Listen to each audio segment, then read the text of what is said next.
Facebook story. Share on your WhatsApp groups. Okay? Share on your WhatsApp status. And guess what? Share to minimum 10 people you love so much. See, if you help people succeed, I tell you, you will enjoy your success. Say that again. If you help other people succeed, you will enjoy your success. If your success is just all about you, they will come and suck your success out of you.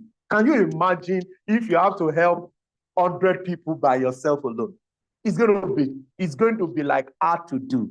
But guess what? When you help a lot of people around you, you will enjoy your success. And that's what Dr. Stephen has done. He has helped a lot of people around himself. He has helped me. He has helped a lot of people. Like, I don't want to mention him right now, but a lot of people. So that means that whenever people mention Dr. Stephen, there are some of us that can risk our life for him. Why? Because he has paid the price for us. Okay, guys, like I said, it's going to be an amazing session. Share on those 5 platforms. And if you have shared, put in 5.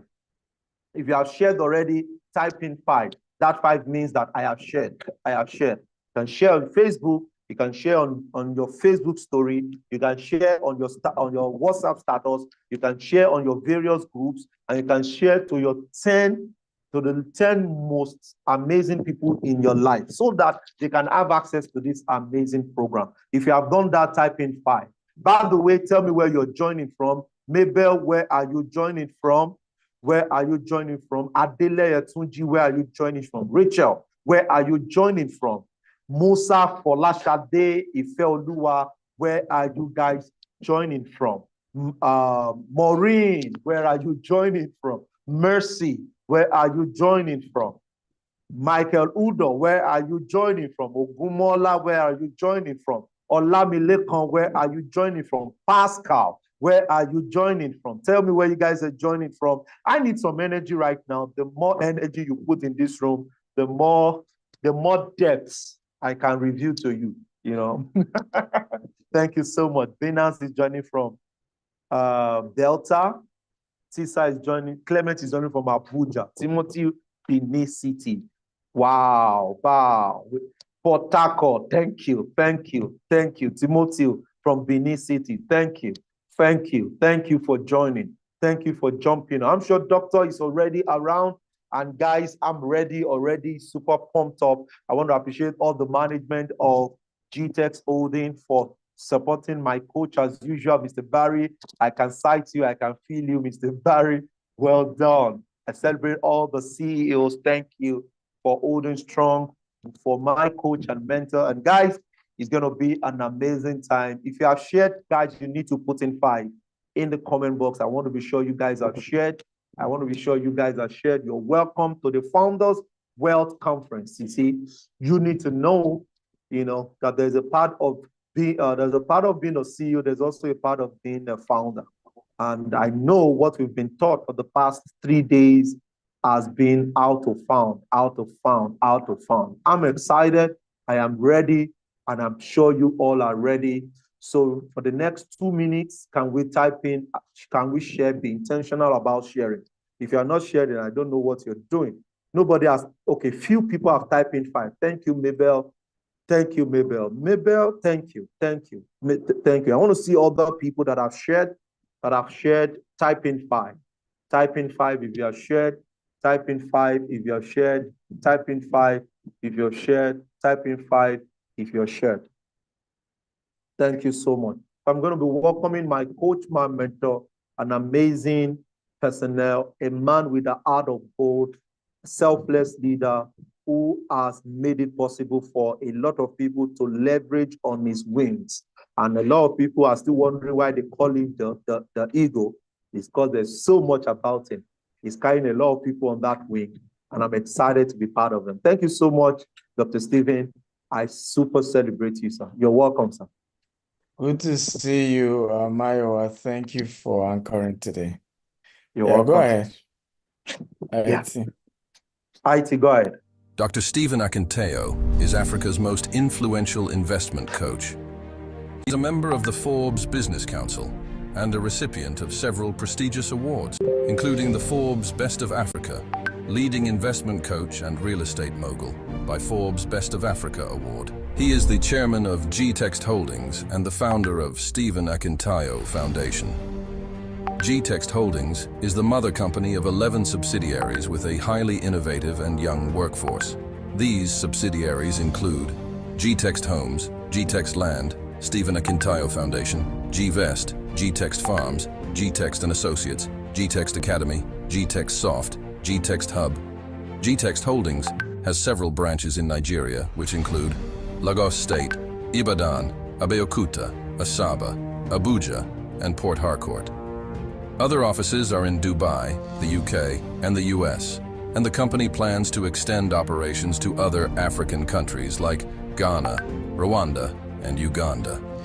Dr. Akintayo Real Estate Firm has a plan to build 25,000 green and smart homes with golf courses, polo clubs, mall, hotel, hospitals, schools, and universities across Africa by the year 2035, and control another set of 25,000 properties outside of Africa, with a total real estate asset worth $40 billion by the year 2035. Dr. Stephen Akintayo is also the host of the Global Property Brokers Conference, the largest brokers conference in Africa. Now renamed the Global Wealth Festival, several renowned speakers like Grant Cardone, Ryan Serhant, Dr. John Maxwell, and others have been brought on the platform. Dr. Akintayo has hosted some of the world's most renowned speakers on his platforms like Robert Kiyosaki, Brian Tracy, Les Brown, Dan Locke, Toby and Tomi Arayomi, Toby Adegboyega, and several others. He is the host of the Investment Chat in a Rolls-Royce, which teaches people about different investment opportunities around the globe. Learning Luxury Show, a show that educates on the benefits of owning luxury and monetizing it, and Big Talk Show, aimed at enlightening youths and the general public on election-related issues in order to build the new Nigeria. He is also the host of the Billionaire Habits podcast, Burj Khalifa series in Dubai. You can watch them on the Billionaire Habits podcast. Dr. Stephen is also the author of 42 books. His latest are The Billionaire Habits for Pastors, Billionaire Habits for Entrepreneurs, and Becoming a Billionaire Land Banker. All his books can be found in Dr. Stephen's books. To book him for speaking engagements, email eg@stephenakintayo.com and contact the number on your screen for more inquiries. Okay, guys, welcome to today's show. I want to thank Maiwa for agreeing to anchor today's episode. And we're going to be having a wonderful, wonderful, wonderful time. Today is the last day, and I want to say it gets better at the last day. The next speaker after me is somebody you all must listen to. His name is Justice Osage Obo. He is a kept secret, right? This guy is a gem. Right. I don't just, as you know, I don't just promote people. I'm not into making things look sweet. This guy is a real deal, right? Like they say, the OG, okay, loaded with wisdom and practical insights, right? He's built his business from nothing to what it is today. I was just last week in his school. He just launched his primary and secondary school major permanent site built with over $5 billion in this same country, right? So the real deal. And not only is he successful in his business, he has the gems, he has the word, he has the processes. You know, some people made it, they cannot explain what they did, right? This guy can give you step-by-step principles that's got him to where he is today. So don't miss today. That's all I'm trying to say. Today is loaded. The best is for the last, and truly this conference, the best is today. You're going to be learning a lot about taxation today, about structure, regulatory issues around your business. Businesses have crashed just based on this particular aspect. So get ready. And my mentee who will be interviewed today is an amazing, I'm so proud. He stands and mentorship. I mean, it's in the order of Mayowa. I mean, people that understand how to honor their mentor, right? When, amazing and doing so well in e-commerce business. Mohammed will share a story with you, and he has a lot of practical insights. I've had one of the things I love about Mohammed is how even other colleague mentees, he has helped them, right? One of the colleague mentees that were part of the mentorship program said today, our HR is good because of Mohammed. Our staff, the man helped her with restructuring our business. So many good things. So are we ready, guys? Are we ready? If you're ready, can you type, I'm ready, I'm ready, I'm ready. If you're ready for today, remember, share, tell everybody the eagle is in the building, okay? Tell everybody the eagle is in the building. Just go and chat in all groups you belong to, Facebook, WhatsApp, LinkedIn. Tell them today is the final day and the eagle is in the building. So they don't want to miss my session. My topic today is very, very critical to successful businesses. And it's about leadership, right? Being a business founder does not, confer leadership on you. The fact that you started a business does not make you a leader. You can't start a business and you only occupy a title. And I've realized that a lot of business founders are not leaders. Let me say that again. A lot of business founders are not leaders. It takes just being creative to have an idea that can turn to a business to be a leader. It takes more than just registering company with the Corporate Affairs Commission or company house in the UK, right? Or with your state in Texas to become a business founder. It takes a lot more than that to become a leader. It takes a lot. Right? It takes more than being given the title of governor of a state to be a leader in that state. It takes more than the title of being a president to really be a leader. It takes more than the title of a minister to be a leader. Ladies and gentlemen, leadership is deep, is big, and goes a long way. There's so many aspects to it, so many intricacies to being a great leader. And I want to say this categorically, that leadership and true leadership, particularly in the business context, is a tough thing to be. Before I could become this version of leader that you're seeing today, it took me a lot. And I hear this very well.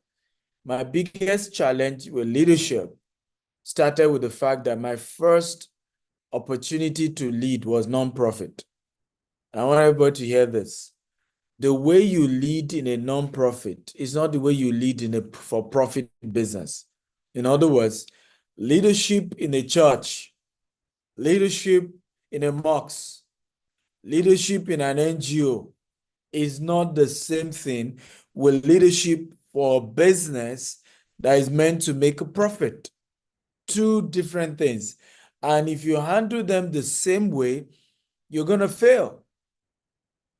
You're going to fail big time. And I struggle so many times with this. For example, people do not know that when you become a business owner or founder of a business, you must master the art of hiring and firing. Firing is a necessity. You have to be able to fire people who are not helping your business to grow. It's not a wicked thing. We're so emotional in this part of the world. So you see, you know be God now. You know be God. If you fire me today, you know be God. You will be my oga today if you come under me tomorrow. Well, that's true.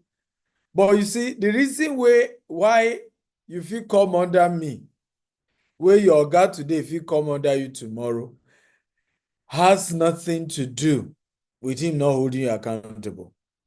Has everything to do with your oga also not taking responsibility.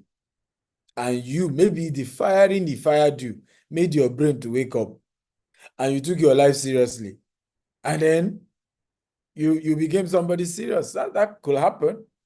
We've seen situations where, what's it called? The owner of WhatsApp, I don't know if you remember the story of WhatsApp, right?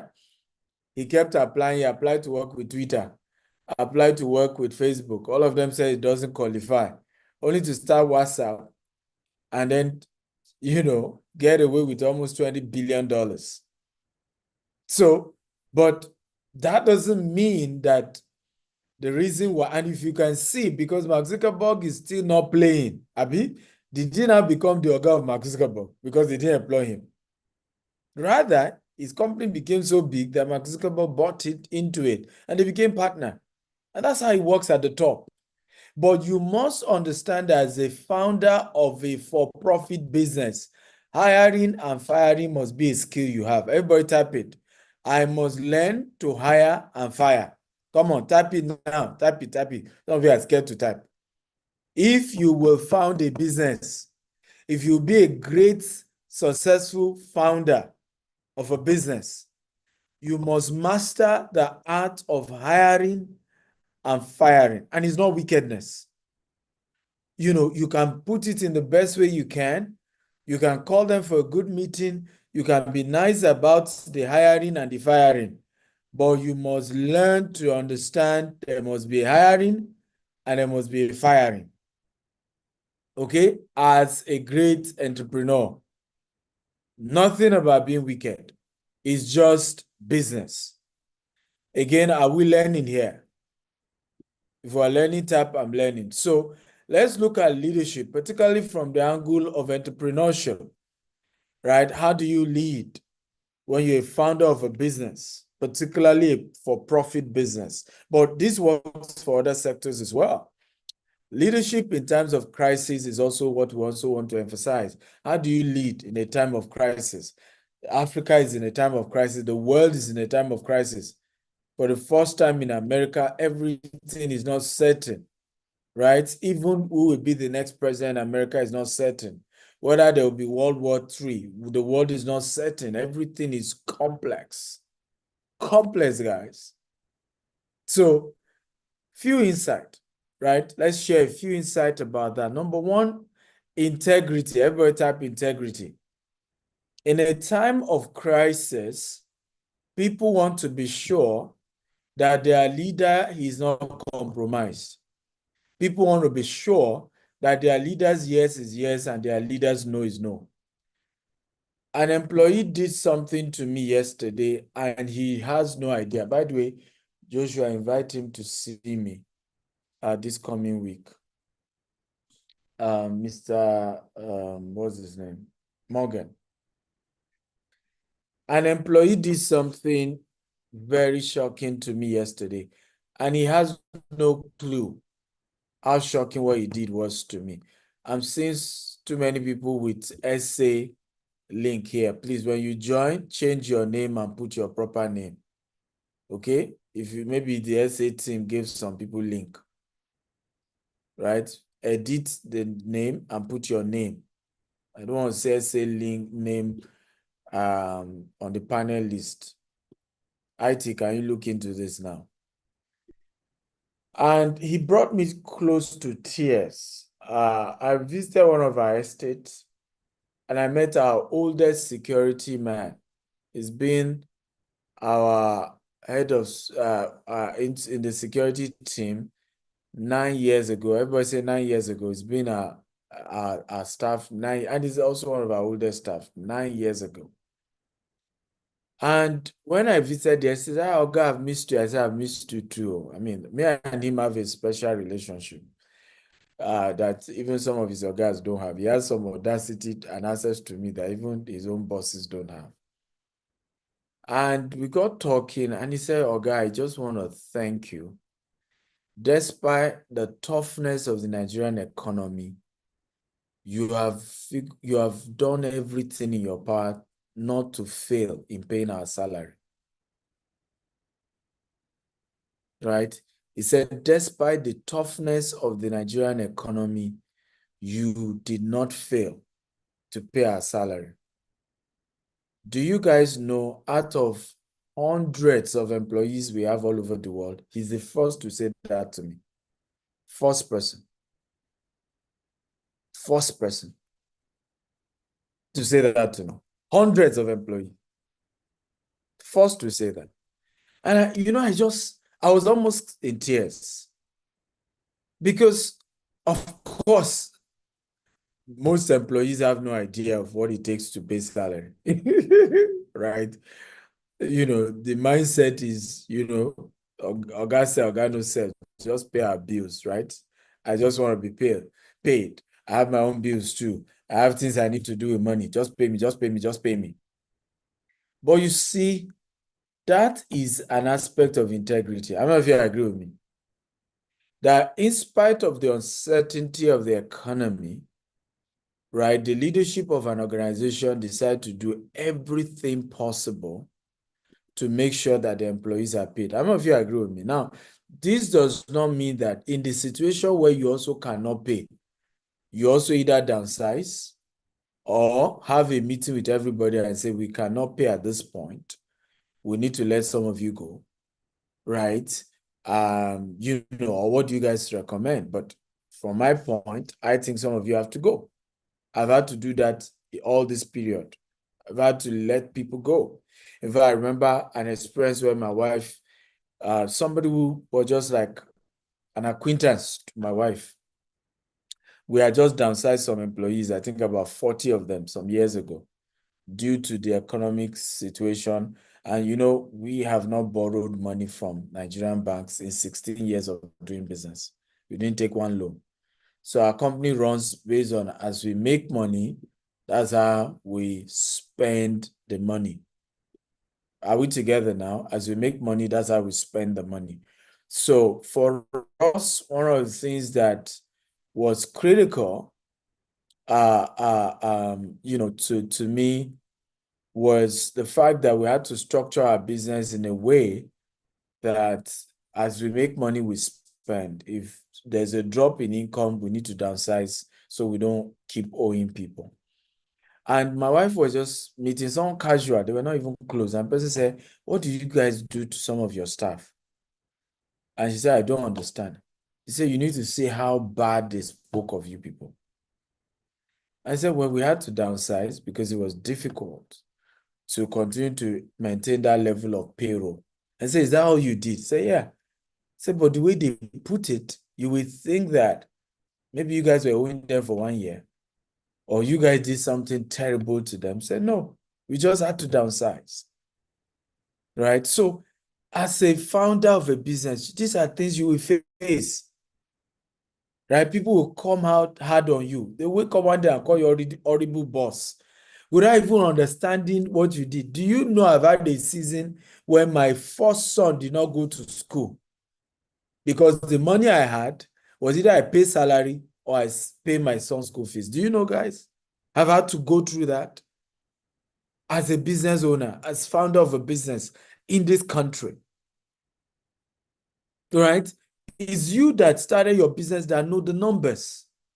And that's why it's difficult. Africa is one of the difficult places to have integrity. But I can assure you can still have integrity in Africa. Come on. How many of you are excited to hear that? Right? Africa is one of those places that is difficult to have integrity. When you hear Dangote tell you that story, that, when we get to heaven, God will probably say, call all those entrepreneurs from Nigeria, call them. And then when the angels bring them, say, these ones, they cannot go to heaven. They can't suffer twice. They've already gone through hell in Nigeria doing business, right? Just let them free pass to heaven. It's as real, because to remain is difficult, it's tough. So you must have it. If you want people to work for you and be loyal, integrity must be. They must know that our Oga is committed. I remember we were having a management meeting, and I had promised that whoever did a transaction to a volume, we're going to give them a car. And I saw how my management team said, Oga, we cannot give this car, right? Because, you know the financial position of the company. You know, because we calculate this thing based on what was the profit on that particular transaction. This transaction, this person was even your client, the person closed. It's not even as if there's a profit on it. And they were all shocked when I said, I'm still approving the car. I said, we promised. We have to keep to our word.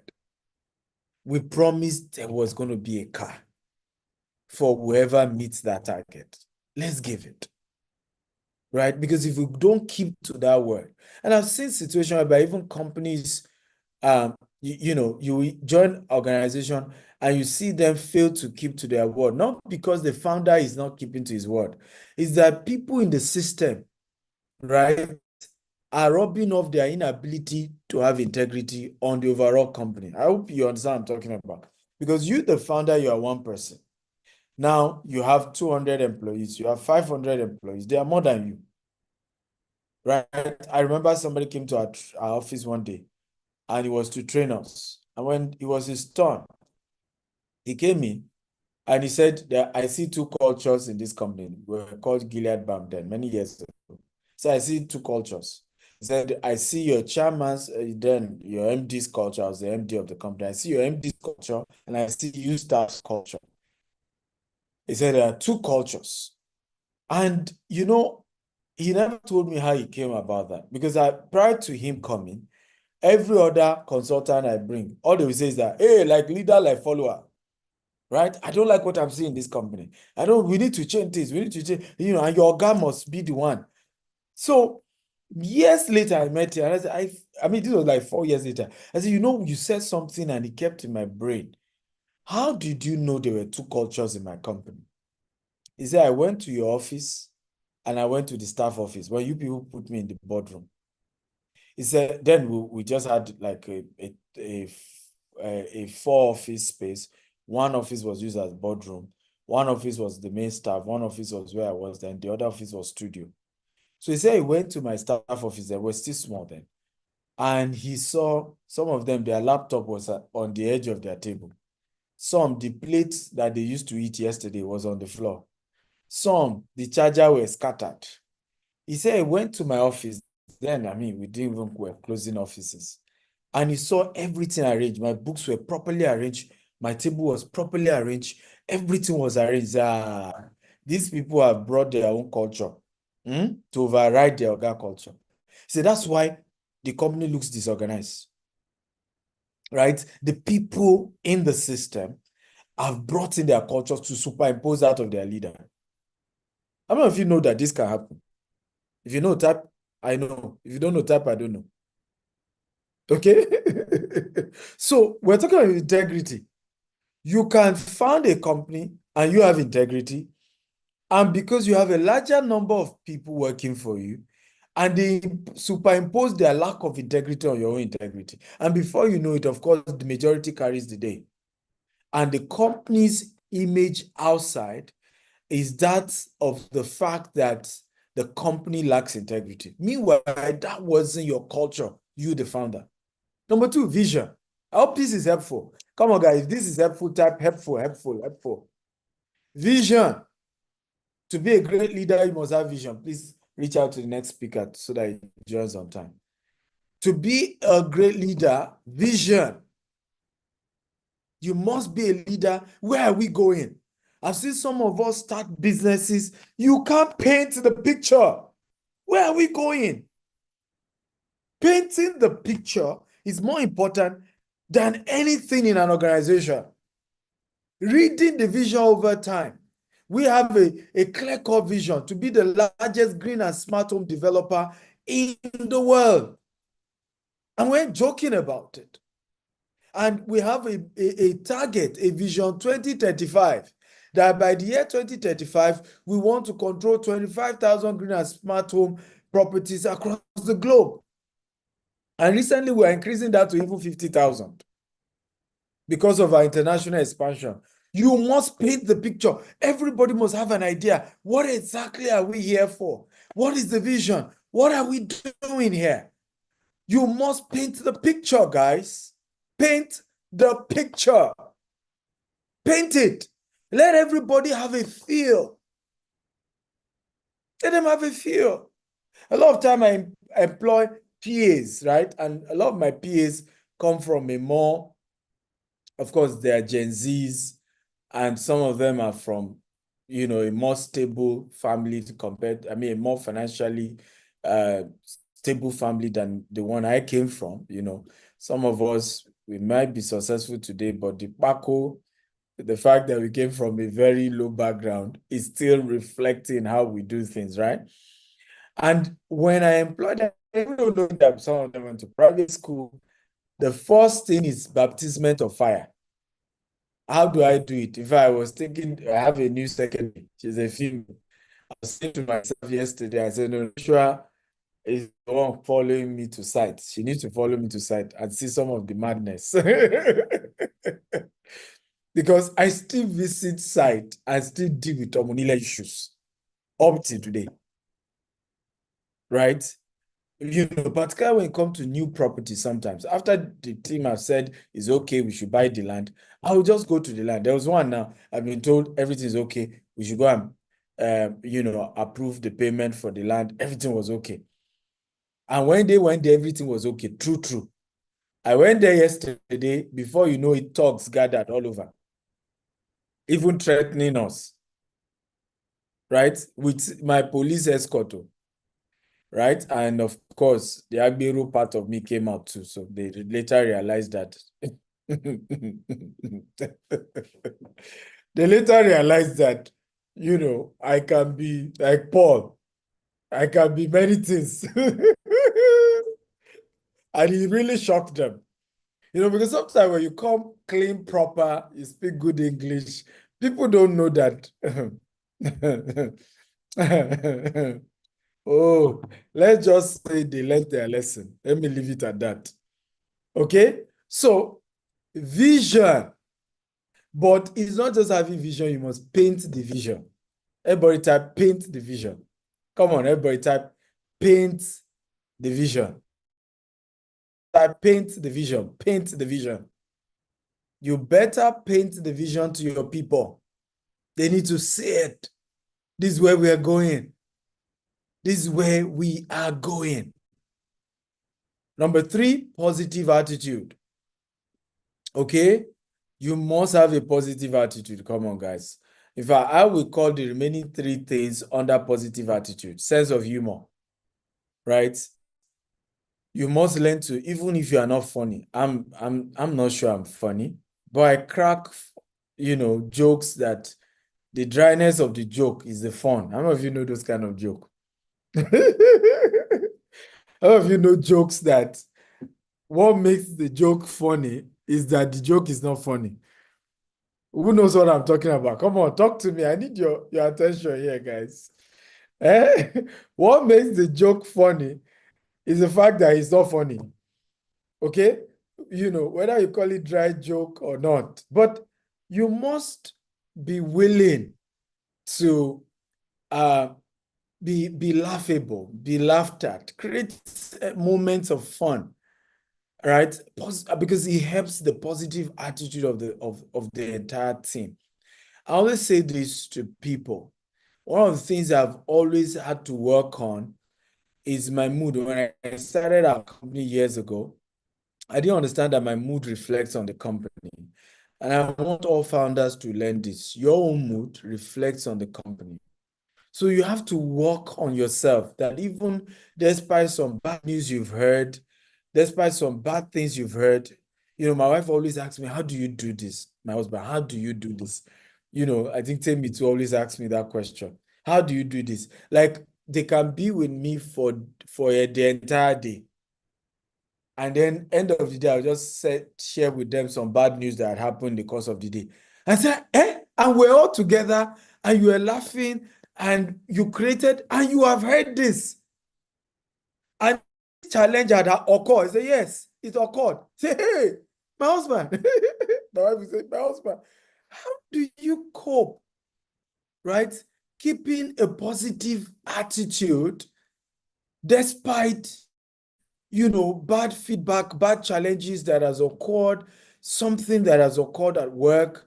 How do you keep that? But that's what leadership is about, guys. A great leader must be conscious of the fact that you will transfer your attitude to your people. So you need to keep a positive mental attitude. I've said this over and over again that Nigeria as a country just need positivity. You and I have no idea, guys, we have no idea that just the positiveness of a leader is instrumental to the growth of the company. Just being positive. Just looking at your people and say, guys, we can do this. Guys, we can make it. I believe in you. Just looking at some of your team, sometimes calling them and say, you can do this. I did not employ you if I didn't know you can make this thing work. Come on, step up the game. Right? So have a positive attitude. It's part of what makes a good leader. Solid communication. Solid communication. We've talked already on sense of humor. Solid communication. A good leader must learn to communicate well. Right words, right counsel, put in the right words. Inspirational. You must learn to inspire people. Inspire people. Okay? Let your people feel inspired. That, you know what? In fact, the word I use here is that of, how many of you have watched the movie, is it Achilles or is it Thor? Which of the movie did the man convince all of them to go and die? Who can remember? Those of you watch movie. Or it's Troy. Thank you, Troy. Troy and 300 Spartan. You see them talk about death. I don't know if you have watched those movies, right? They talk about death as though immortality awaits. Go for it. That is a good communicator, right? When you're a leader that can communicate well, your people will know the challenges they face, but they go and sit. I'm making sense. Let me say that again. When you're a good communicator, and communication is not just communicating just the immediate thing you need them to do, it's also communicating the long-term goal, the vision, the dream. Why are we doing this? Okay, what is at stake here? What's the long-term vision? Right? Those people who were having to go and take immortality in Troy, they were not taking it for the deaths. They were taking it for what they convinced them that, look, history will remember them for good. Come on, am I making sense at all? It was that the leader was able to communicate posterity. True of us. Come on, I need energy today, guys. I need energy. The leader was able to communicate posterity. The people saw posterity and they're like, come on, we are going for this. Posterity makes more sense than even being alive. How many of you who are founders can do that? How many of you who are CEOs watching me can do that? Inspire your people. Get them to that mood where they say, let's go for it. Let's go. Let's go. Right? Yes, there's a stake. Yes, things can go wrong. Yes, there's a risk here, but let's go. Do you know that this is part of what Africa political leadership lacks? How many of you know what I'm talking about? Let me say that again. Do you know this is part of what Africa political leadership lacks? The people who will solve Nigeria problem is never going to be the president. Mark my word today. And I don't care whether you have the best president or not. The people who change Nigeria is not the best governor, right? And I don't care how good your governor is. You see, political leadership is overrated. No country anywhere in the world has changed because of political leaders. What the political leaders did were to inspire the citizens to achieve the solution to the problem of the country. Let me say that again. You know, one of the best president Nigeria will have had, okay, was President M.K. Abiola, because his mandate carried so much hope. And the man had the word. He had the inspiration. He had a way to just connect with the people. Another person who would have done the same, if not just that after he became president, he went quiet, was Buhari. Change. How many of you remember the change? How many of you remember the change? Buhari was so branded that people went to the polls. People were willing to die at the polls because they were convinced that this change was finally here. Come on. Those of you who voted for change, come on, talk to me, talk to me, talk to me. We're not going to crucify you here. Right? People were convinced that Buhari was going to be it. We're changing Jonathan. We have a new person. This man has integrity. He's never stolen money. He doesn't have money stashed in foreign countries. He doesn't have houses in foreign countries. He's simple. Change is finally here. People felt like that. Well, we know how it ended. What am I saying, guys? Political leadership anywhere in the world never really brings the real change, but it catalyzes it. It inspires it. It is the backbone upon which true change occur, because it's still the people that will create the change. And that's what they don't know, right? A lot of Nigerians still don't know that the change of Nigeria is in your hands. It's in your hands. No leader, no president, I don't care how good they are, can create that change. But you see, as soon as the political leadership begin to earn less, begin to live a moderate life, you see now, are more accountable, are more inspiring, right? Begin to show, begin to communicate to the people. No longer carry this, you know, where the organs, we can praise you. There is that sense of we are in together. There's that sense of vulnerability. I was in one of our estates together with my team till I think 9 p.m. in the night. And you could see the energy. Our chairman is here in the dead of the night with us. Come on. That is what leadership is about. Inspire the people. That's what they want to see. That you're with them. That we're together. Right? That is not just a thing of, how many of us are learning here? Come on, we're learning. This is for business now. Because many of us in business think that some of these political things are not relevant in business. They are. I've seen some of the most, you know, some of the worst leaders, okay, in entrepreneurship. They just don't get it. Right? They just don't get it. And the way they go about it, oh, I paid your salary, just do your job.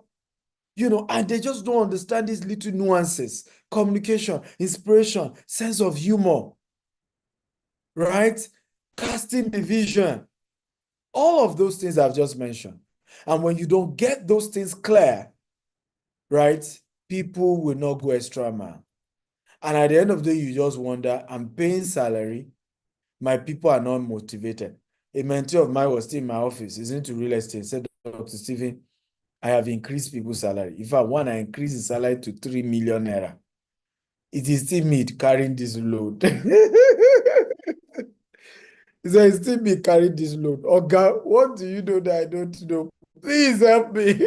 I don't tire. You know, he said, I'm tired. And I remember saying to him, I said, money is the least tool to motivate employees. Let me say that again. Everybody should write this down. Money is the least tool to motivate employees. It's the least of all the tools. So leading through challenging times requires some of what I've said, particularly during challenging times, Come out to the people. Talk to the people. Show yourself. Inspire them. Communicate to them. Let them know that you are there. Let them know you feel their pain. Right? Don't go wary of it, because at some point it looks as if, oh, I've been telling them, they are not hearing. Just keep at it. Right? And show that you understand and you care. Core principles of crisis leadership, right? Transparency. When we're not in crisis, we couldn't pay salary. We are owing rent. We're in debt. Call everybody. Have a meeting with every single person. Open up. This is where we are. This is what's going on. This is what's happening.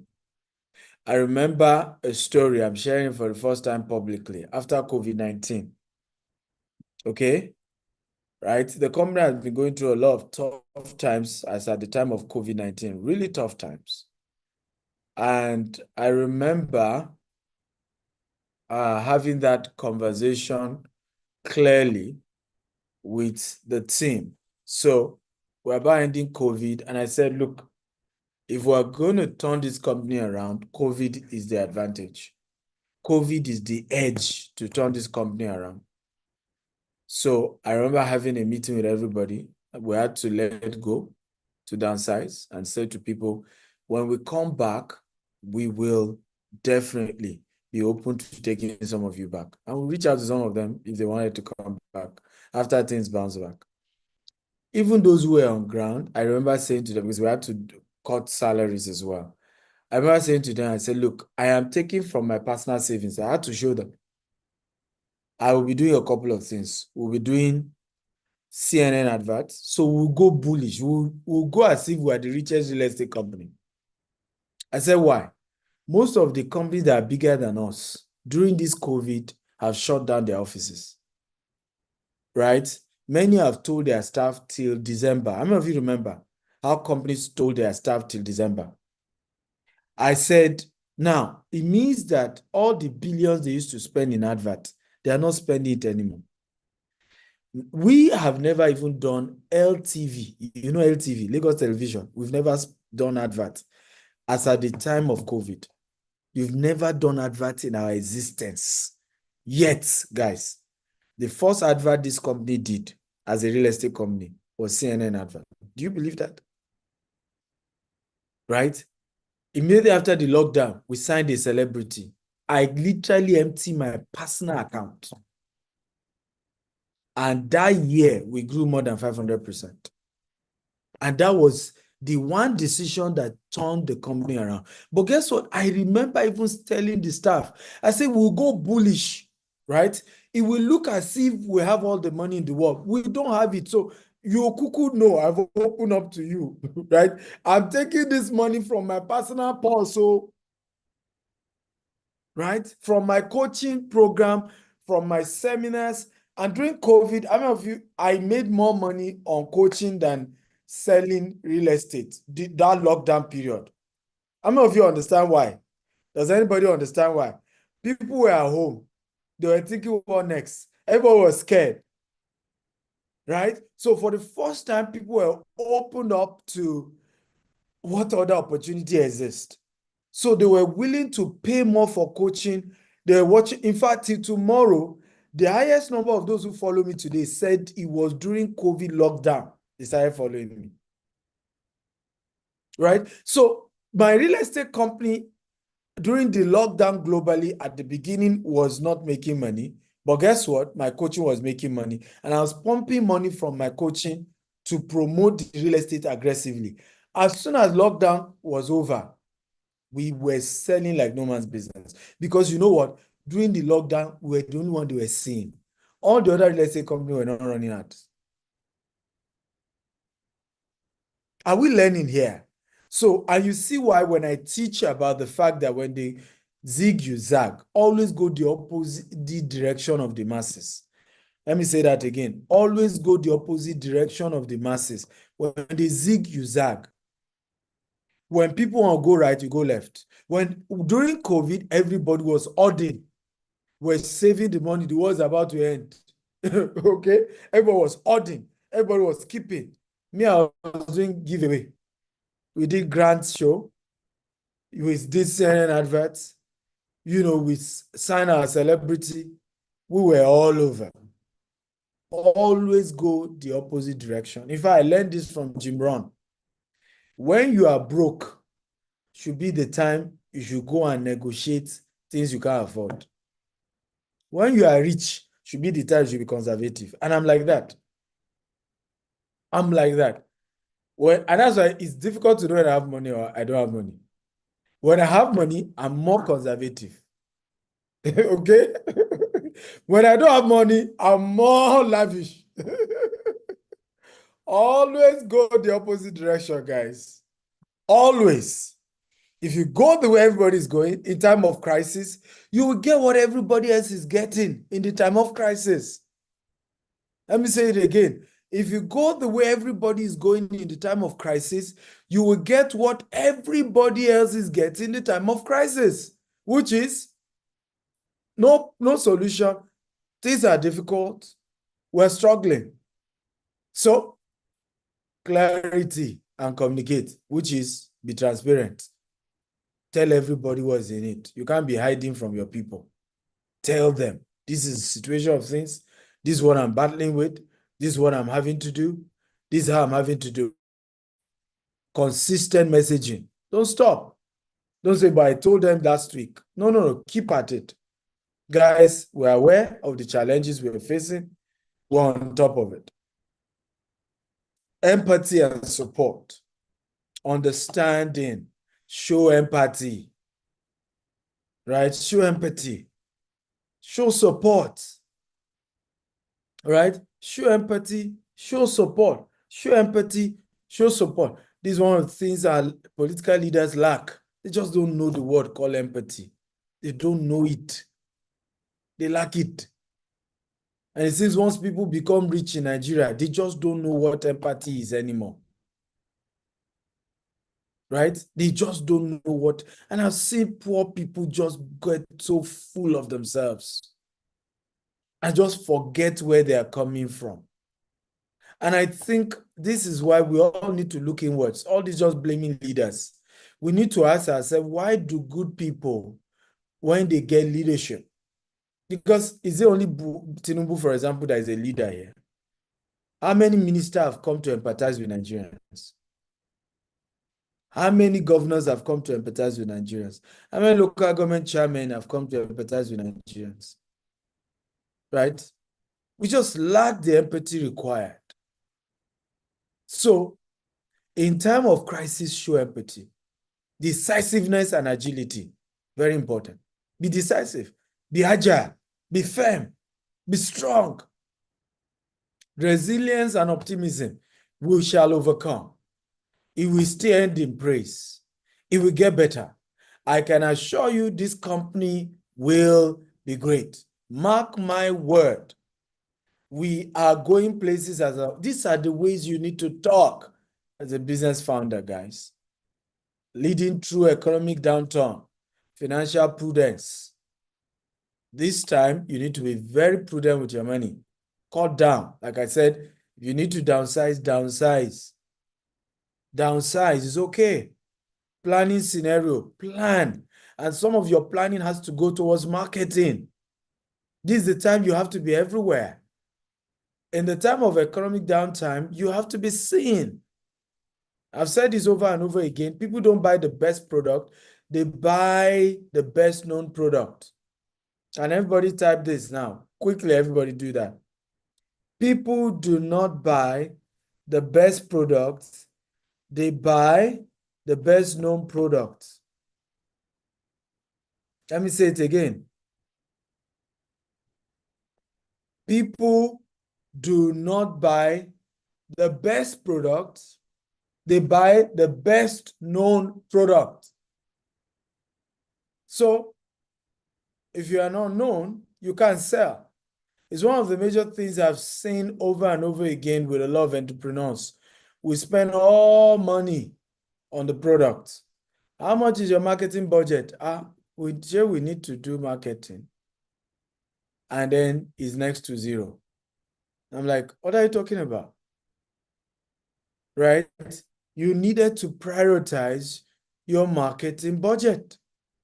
You need to put a lot into your marketing. So in the time of economic crisis, you have to be saying, they don't buy the best product, they buy the best known product. Innovation and adaptability. You need to be innovative. New opportunities. Look for new markets, new segments, right? Digital transformation. Oh boy, thank God for digital transformation during COVID. We were the first that started virtual allocation, virtual inspection in the real estate sector in Nigeria. And when we started, guess what?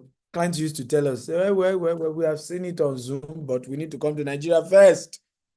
You cannot tell me to buy your land without coming to Nigeria. I must come to Nigeria before I pay. That used to be the story our clients used to tell us. But guess what? Hear this. When COVID happened, that's why just be ahead of innovation. Just be ahead of technology. It may not work today, but soon it will work. Just round that corner, guys, true story. We just saw a fantastic experience where people started saying, well, COVID has locked us up. Remember, Nigeria came out of COVID faster in terms of the lockdown before US, UK, and Canada and all of that. And most of our clients are in diaspora. So because they couldn't come back home due to COVID-19, many of them were now more open to say, okay, let's do the Zoom inspection. Let's do the Zoom allocation. Send my document via DHL to me. And guess what? We were the only ones who were already into that even before COVID happened. So we cleaned up. Before most companies were now adjusting to that method, we had already become one of the biggest. Are we learning, guys? Come on, are we learning? That's why today, sometimes people wonder, where was GTEx until 3 years ago? Or where was GTEx until 4 years ago? I just started hearing that name. Some people, how many of you here only started hearing about us 3 years ago or 4 years ago? That's why. Okay? How many of you? Meanwhile, you hear me say, we've been in business for 16 years. Okay? But let me do a poll now. How many of you started hearing us 3, 4 years ago? Just type me. If you've heard of us before then, just say before then. Let me just take a poll. You will see that majority from this poll just started hearing about us. It was after COVID that, we really were able to start, like they say, rubbing shoulders with the big boys. Are we learning here? Okay? And even those who had known us before COVID just saw us as one of those companies, just one. None of them believed we're ever going to be a real big firm like we are now, at least at the global level. So market awareness, right? Trend analysis, customer insight, right? Proactive strategy, partnerships, all these are very, very critical to your growth in time of crisis. Global perspective, cultural sensitivity. This is what I'm beginning to teach my team now, because we are now a global business, right? We Nigerians can create some jokes that are sensitive internationally. We had our leadership retreat in Ghana. I had to tell our people, I said, no. I didn't like the way some of you, there's a way Ghanaians speak, right? Let's take that picture, right? Something like that. They had this accent to their English. And then we had a photographer, he was to take our picture, and everybody just started mimicking him and just making fun. I said, you know what? This is culturally sensitive, right? It's okay if you just make a joke out of it once, but you guys now continue. How many of you know Nigerians who can be like that? And we just can be too nagging and then repeat until the thing become annoying. Even if initially it was a joke and I take it as a joke, but you people keep saying it and say it and say until I now get to a point, I'm just angry, I'm pissed off. So be culturally, as you begin to expand your business internationally, culturally sensitive. Certain words can be used. Global coordination, very important. Social impact, sustainability, right? Corporate social responsibility. Some of you run a company for how many years now? We've never seen you done anything in the community just to add value. So let's look at a few case study. Johnson & Johnson, right? During the Tylenol crisis in the 90s, right? Johnson & Johnson's swiftly transparent response, including a nationwide recall, restoring public trust, and setback benchmark during the crisis. Airbnb, during COVID-19, Airbnb quickly adapt by introducing new cleaning protocol, okay, flexibility booking, options, and promoting local stay. And their agile response helped to sustain their business. Microsoft transformation under Satya Nadella leadership in a prime example of navigating industry disruption, emphasizing on growth mindset and innovation. Nadella steered the company towards what? Cloud computing and what? And AI. I was shocked realizing how much, Microsoft had put into OpenAI. Okay, but because at some point Microsoft business was just selling computers, but the world has moved past that. Okay, are we learning here? So I have my products, Sivakta University. Today is an opportunity to get this offer. Visit the website and sign up to Sivakta University today. 1 month offer, $97 instead of $247. 3 months offer instead of $749, you get it for $261. 6 months offer instead of $1,492, you get it for $462. Some of you wonder why I sell my products in dollars. This was also a decision during COVID. Okay, I realized that I needed to be global with my business. I needed to start charging in foreign currency. I had to restructure all my businesses. In fact, I moved to my entire headquarters to Dubai, took 3 of our staff down to Dubai because of this, right? And I needed to start running a global business. So people may abuse you on issues, but you are in business to make profit.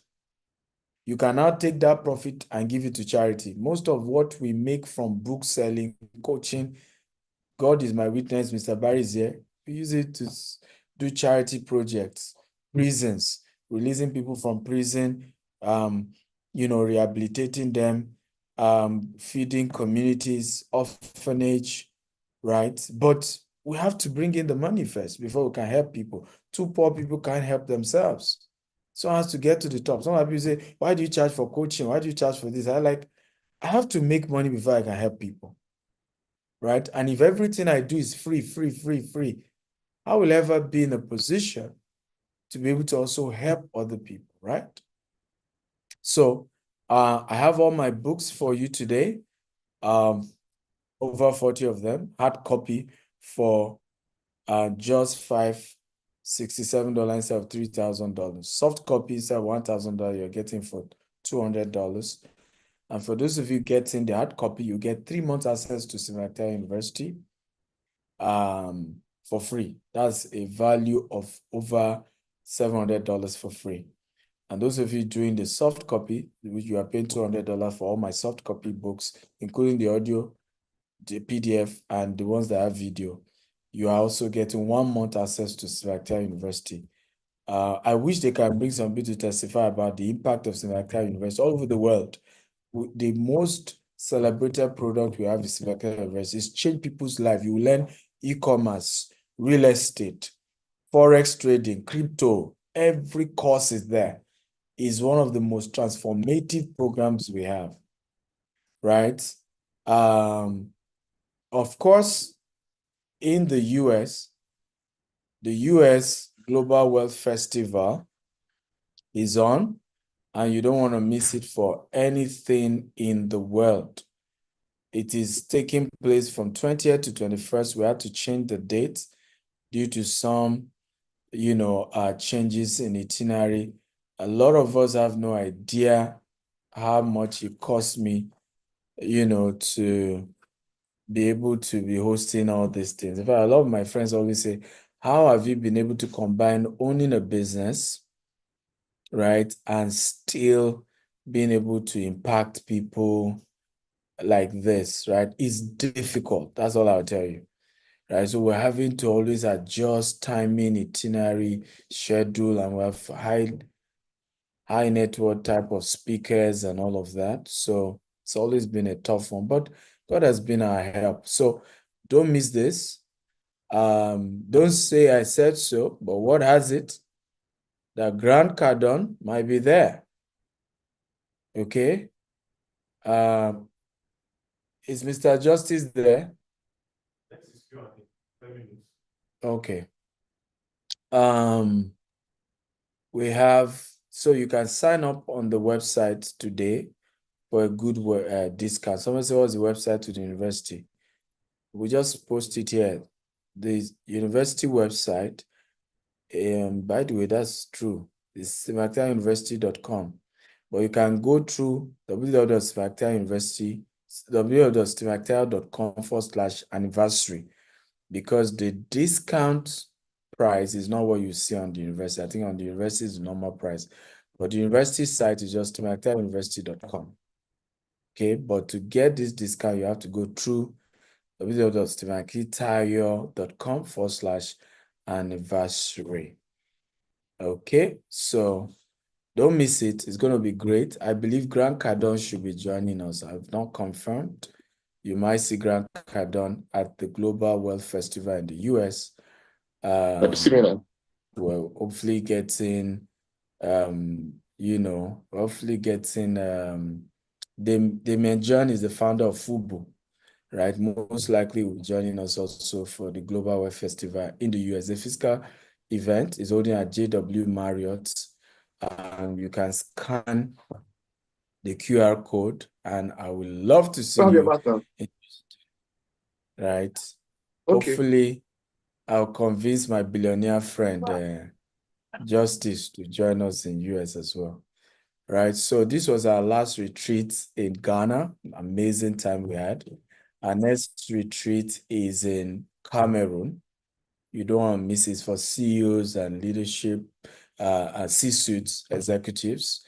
And it includes training, top people sharing with us, and a lot of fun. And thank you, everyone. Yes, Frank is going to be in Cameroon for the retreat. I want to thank everyone for this. So, like I told you guys, just warning, I don't know when his session will be, whether they are still taking a break. Watch out for Justice session.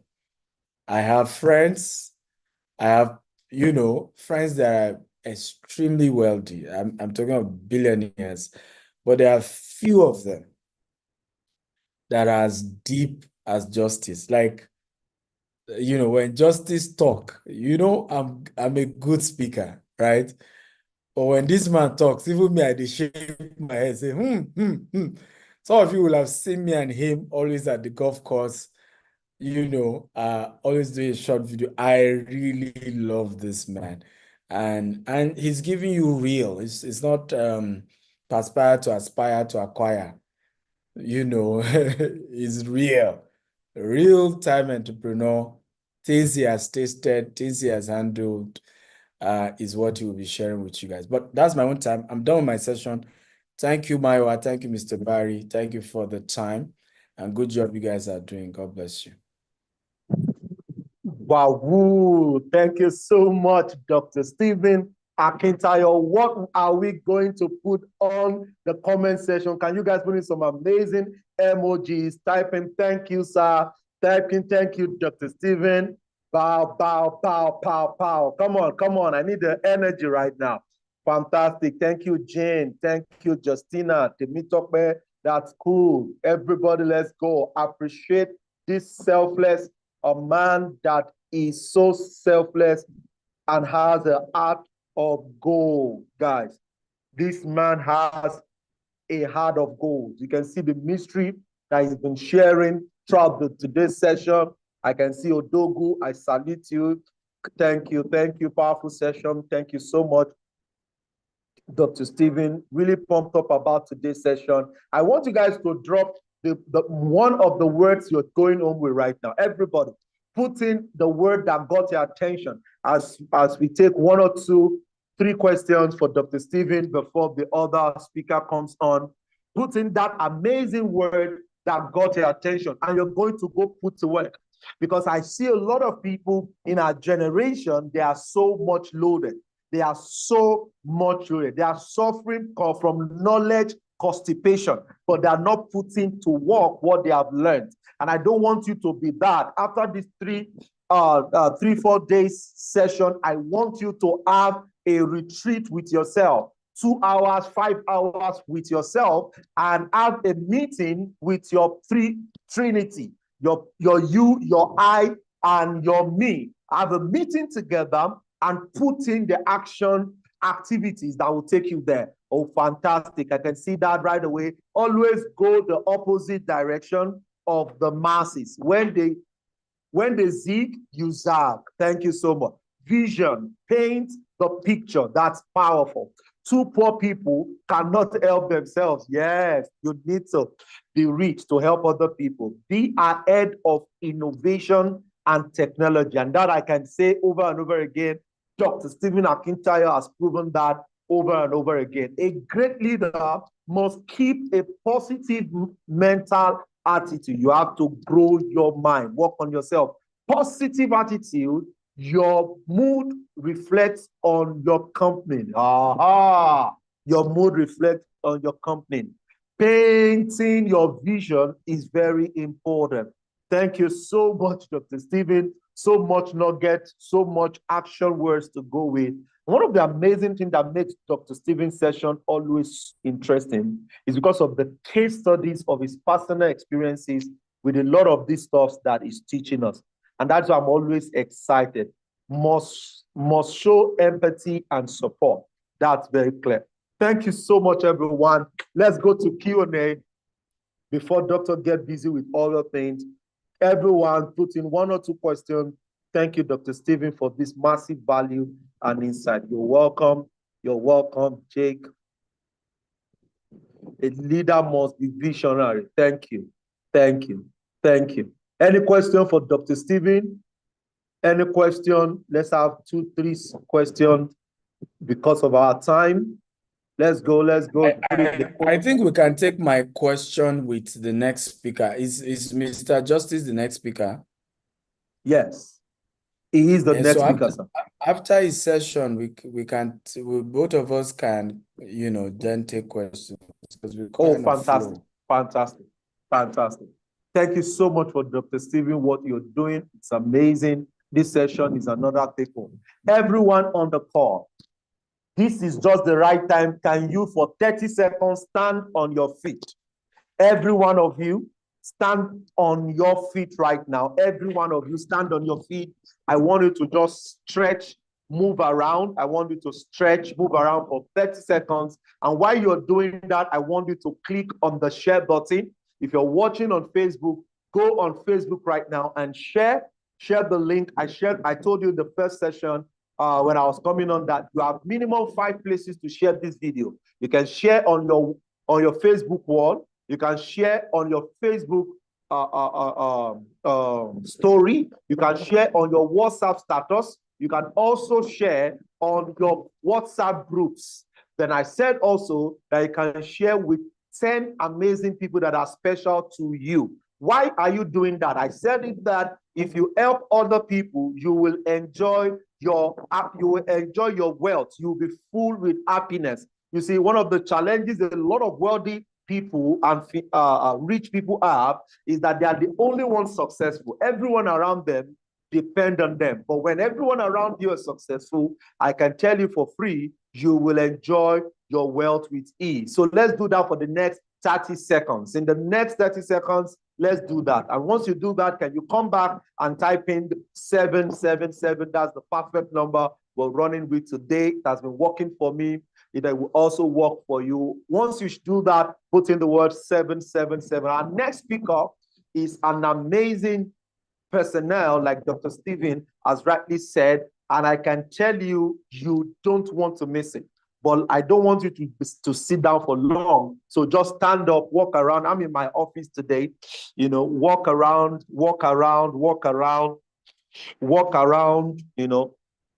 and get back to your seat. But once you share, I want you guys to put in 7. I'm still waiting for your 7. I want us to take this number to 200.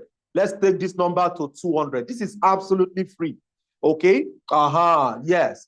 The first level of success is to have access to the knowledge. It is not to have money. It's to have access to the knowledge. So let's do that, everyone. Let's do that quickly. Only one person is putting me 7. I want to see more 7. Be a cheerful giver. Thank you, Shuaib. Thank you. Make sure you are shared on your status, share on your WhatsApp, share on your various groups, share to at least minimum 10 people, okay, that can also join you. They will tell you thank you after. They would always tell you thank you after. You know, they will always tell you thank you after. Fantastic. Let me have more so that we can take this number to 200. Yes. Good. So we're going to take questions after now. And today we have Justice Osage Obo online, will be taking us on the second session. This is an amazing man, a Nigerian businessman who is the chairman of Robinson International Energy Limited. He sits on the board of several blue chip firms which cuts across Africa. He has over 20 years. So if you have not clocked 20 years, sit that book right down and listen to wisdom right now. Like geez, he has over 20 years of experience in successfully, incubating and managing and expanding businesses in the oil and gas, terrain, pharmaceutical, interiors, and construction section. That's an amazing 4 pillars, 4 amazing sectors that he has played in. Okay, he's reputable for his vast business acumen and humanitarian strength. With great joy, help me make welcome this amazing philanthropist, this amazing businessman who is willing to share his story with us. Put in some amazing 5 in the comment box, and let's welcome Justice Osage Obo. Are you on the call, sir? Yeah, I'm okay, thank you. Nice to be here. Good afternoon, everybody. Good afternoon, sir. Take it away, sir. Finally, Dr. Steve has gotten me to come online, which is something I've never done before, actually. So, but I'm happy to be here anyway. So, talking about building a business for resilience, to be resilient for business for the present day time, building a resilient entrepreneurship mindset. First of all, to be an entrepreneur, you have to be ready in the sense that your mind has to be prepared, because like I tell people, the negative energy is always stronger than the positive energy. So you must, first of all, make sure you don't allow negativity to set in before you start any business. I mean, like they say in the local parlance, if you bark at every dog, if you turn at every dog that barks, you never get to your destination. So there are bound to be challenges as you start up your business. There are bound to be ups and downs. You have to believe in yourself. You have to ignore whatever challenges are and face it, because every challenge you meet is a lesson learned. Challenges are going to come. They're supposed to actually make you stronger. And you have to be, if you have to start a business and you're not resilient, if you don't make up your mind as to what you want to do, it's very easy to get distracted. So in the business world, if you have to start up a business, like I tell people that care to listen, is you start a business model, whatever you have to start, you have to give it an incubation period. For me, my model is a 5-year span.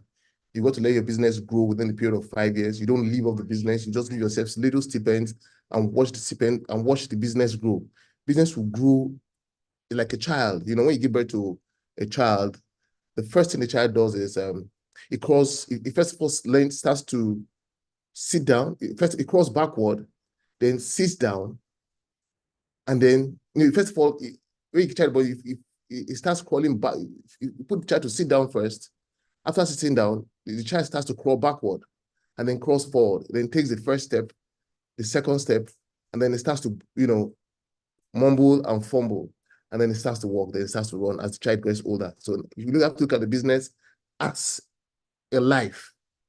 For it to succeed, you have to be determined to watch it grow. I mean, the times are tough, yes, but those who are resilient succeed. Life doesn't come cheap, and nothing good comes easy. So if you start a business, it starts to flourish immediately. I tell you something, there's a trap ahead of you. No business starts and starts making money immediately. It's the wrong model. There are mistakes to be learned. Everybody's unique to himself. That's why we're all different. Everybody's different. That's why God created us all differently. We're all different. Like nobody has the same fingerprint anywhere in the world. So you must see yourself as unique and determined to succeed in whatever space or environment you find yourself. There are no doubts that when somebody come and tell you their story, everybody has a story. The fact that it doesn't work for Mr. A doesn't mean it won't work for you. It depends on how you approach it. So life is about how you see it. How determined are you to make it succeed in this present day time? Businesses are tough, but people succeed. So you have to determine that you will succeed in whatever endeavors you have found yourself and say, you know what, I must succeed in this area. When I started, it looked as if it was never going to happen. But over time, the mistakes that you learn, the mistakes that you make are the lessons that you learn as you go along. So they're bound to happen. The mistakes are bound to happen. It's expected. And once it happens, you learn from it and move to the next level. You don't just give up. I mean, people will tell you, but it's not working. Yes, that's a lesson God wants you to learn. There's a lesson to be learned in every situation. I mean, if you miss 1, 2, and get to 10, you're definitely going to come back to 1, 2 eventually. So why don't you have to be patient in the terrain, global terrain and our local terrain, and be ready. I mean, don't look at any other person. People, like when I see young people's, want to be entrepreneurs and they want to be like somebody overnight. It doesn't work like that. There are steps to be taken. There are sacrifices to be made. Are you willing to make these sacrifices to move to the next level? The big question. I mean, these sacrifices don't come cheap. I mean, if you're a family man, you have to tell a wife, we're going to this business, you have to cut down your costs.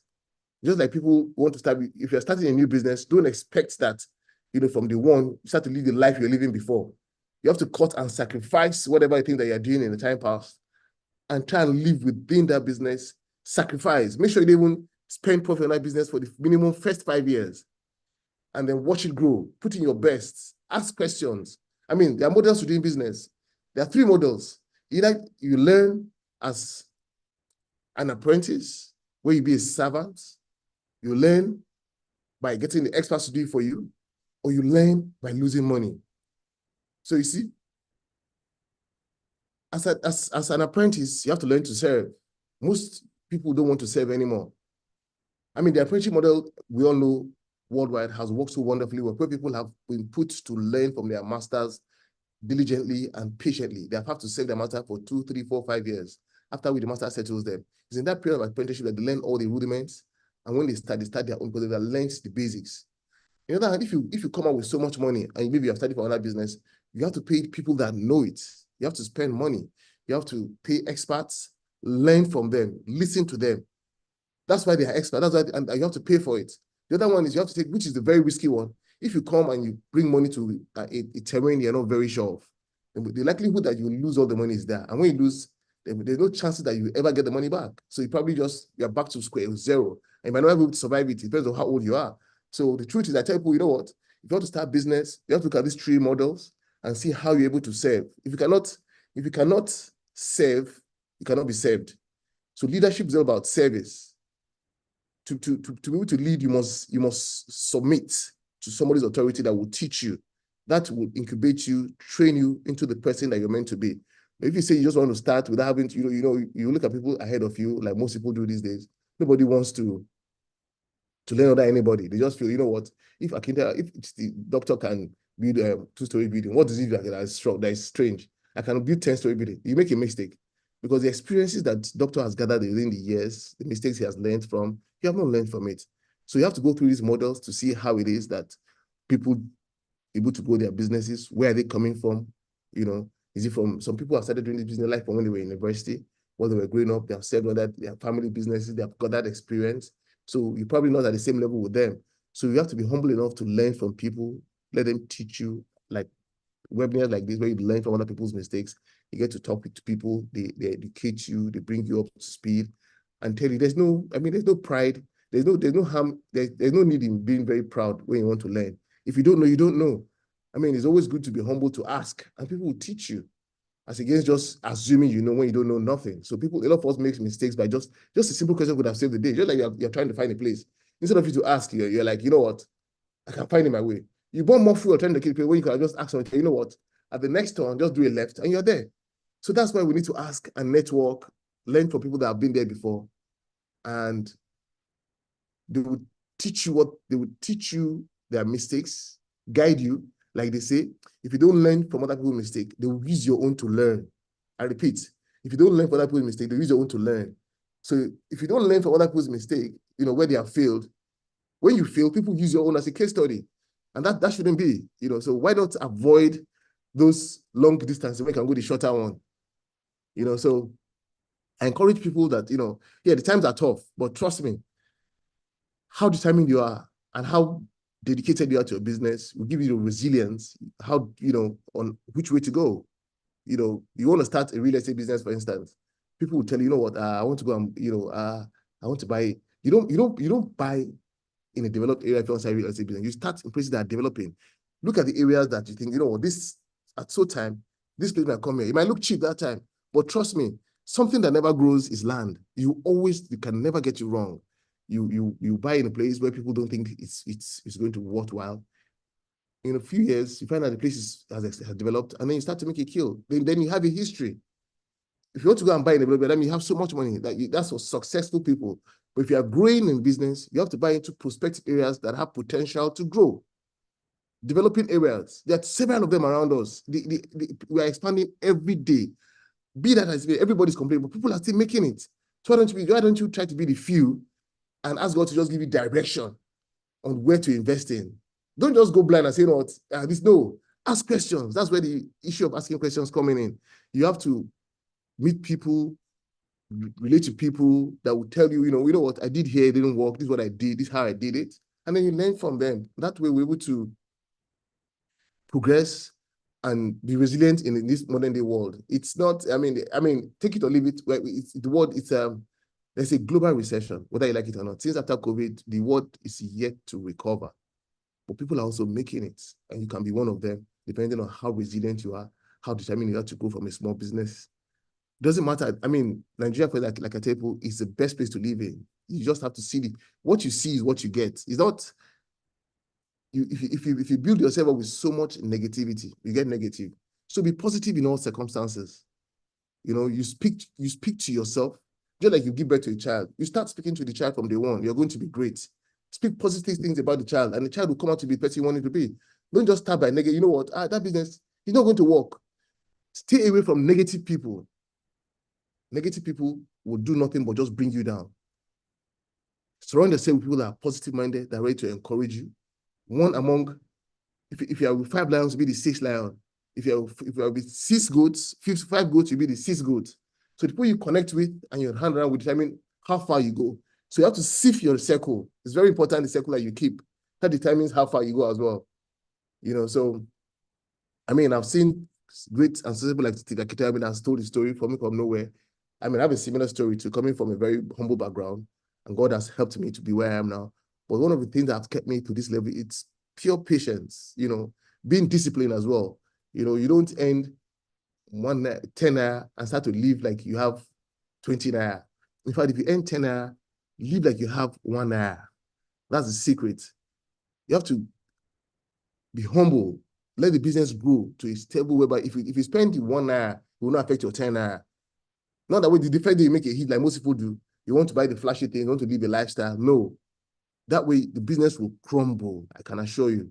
So, but if you're determined and you're patient and you follow the rules of doing business by being patient, growing it in stages, trust me, by the grace of God, you will definitely succeed.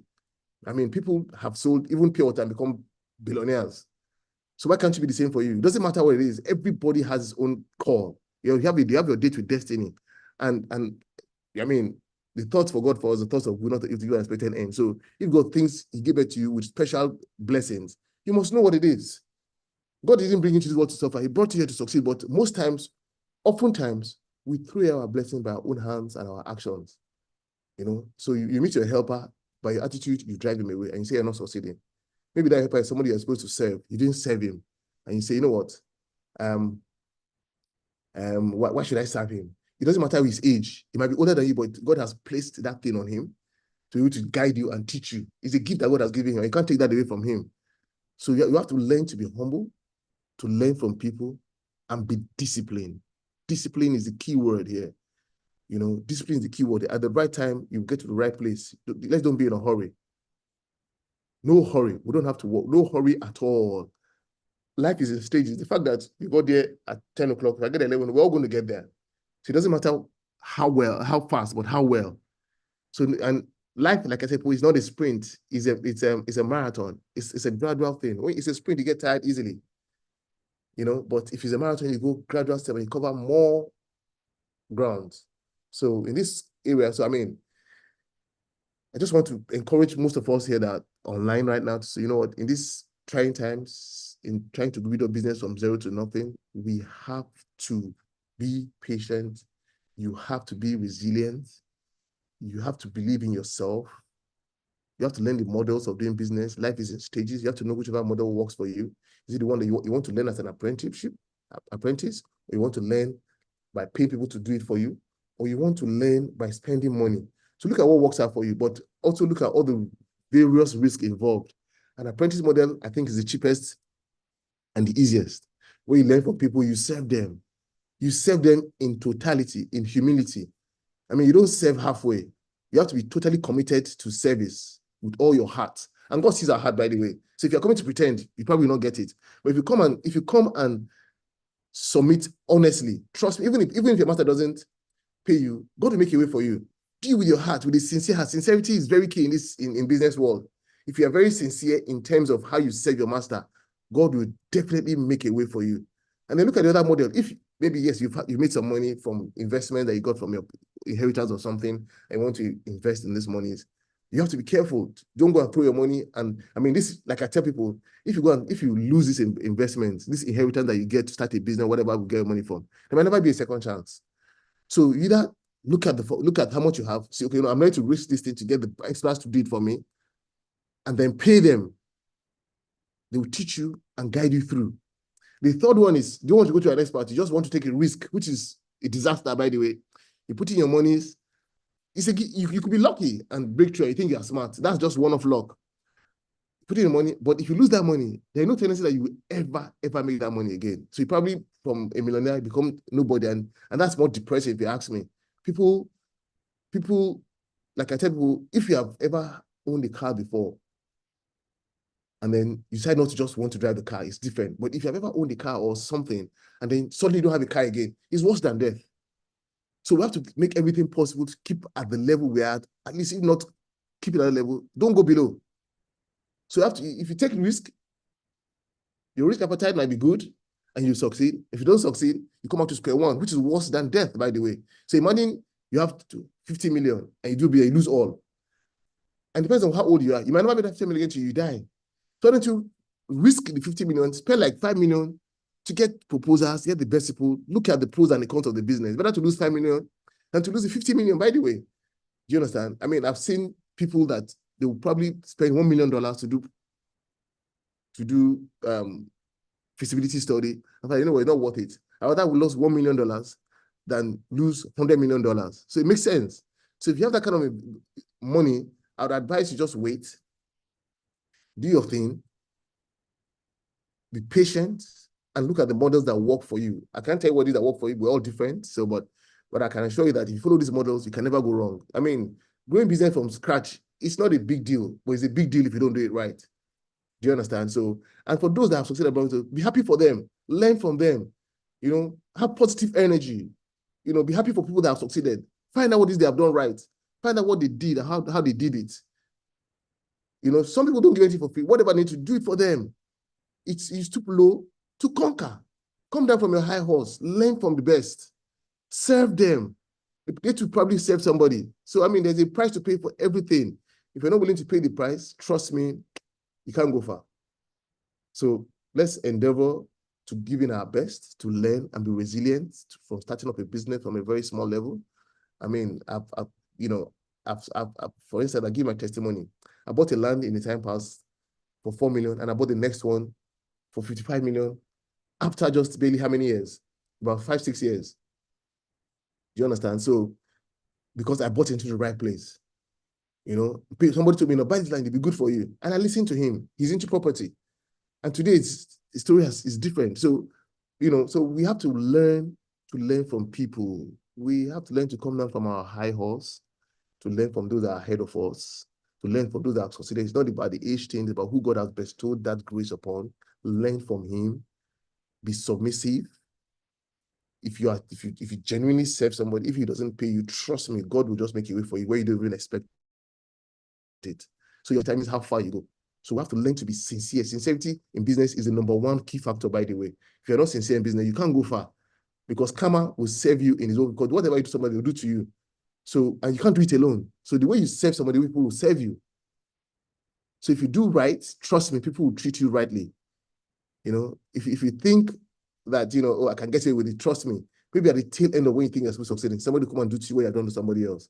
So we have to be careful how we thrive in this business world. We have to come back to the same basics, to learn to be resilient by serving people humbly and sincerely. If there's no sincerity, trust me, we can't go far. It's temporal. And trust me, I mean, the food in microwave is not, if you want the food in microwave, it gets cooler faster than the one that warm on the pot. So it takes time. So you have to be ready to give it your time, not microwave kind of success. You have to be ready to do the real success where it will take time to grow. And growth is sure if you follow the fundamental principles. There's no shortcut to success. There's no shortcut. If you go up so fast, you come down so fast. Businesses will go in stages. We'll start from 1, 2, and you start growth. It's called organic growth. Do you understand? Not genetically motivated one, where you grow. If it grows organically, it will take time to grow, but trust me, it will be durable. But if you grow with too much speed, trust me, it's easy to crash. And that will not be our portion in Jesus' name. So, I mean, so basically, resilience in business and business world is for you to be able to be resilient. Like I said earlier on, negative energy is stronger than positive energy. If you're not careful, your negative energy will just erode your positive energy. So be careful of your thoughts, what you believe in, how you believe in it, and then you just see yourself growing. It's slowly but surely. We will get there. We'll be successful, God helping us, but doing the right things. Do you understand? So you can't go and cheat someone and expect to succeed in business. It won't work. You know, it's better to have a blessed 1 naira than to have a cursed 10 naira. It doesn't matter how think you have it, but sooner or later, at the prime of your life, when you're supposed to enjoy, your children are supposed to enjoy it, you just lose everything. That way, it's not worth it. So we have to be careful of our association, like I rightly said earlier on. So who do you associate with? What are the companies that you keep? That means how far you go. What's the history of the man you are following? What's his story? Do you understand? People just come these days and they say, no.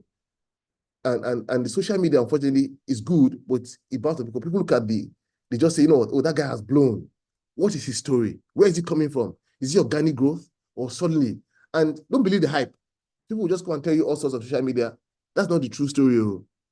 So follow the right things at the right, somehow be patient. So people just package and come and tell you all sorts, and then they make you lose your form. You have to know what works for you. Be patient. The fact that I just came and said I made 1 billion naira, find out how, when, how did you do it? How is it possible? Let someone tell you, oh, someone invested $10 billion. How is it possible? You have to be careful what you throw out online there, what you feed yourself with. Most things out there, they're not real. So we have to be careful to know who you associate yourself with. And I mean, take time out to study, find out.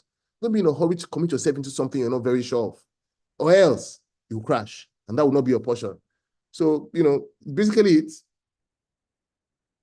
like I tell people, it's better to invest in yourself growing up than to start when it's late, so that you can make the mistakes and have the strength to stand up from where you are falling. I mean, it's not about how many times you are falling, but how well you're able to stand up when you are falling. That's the most important thing. Mistakes are bound to happen, but the mistakes that when they happen, they are lessons for you for the next level. With anybody that tells you no mistake in business is lying.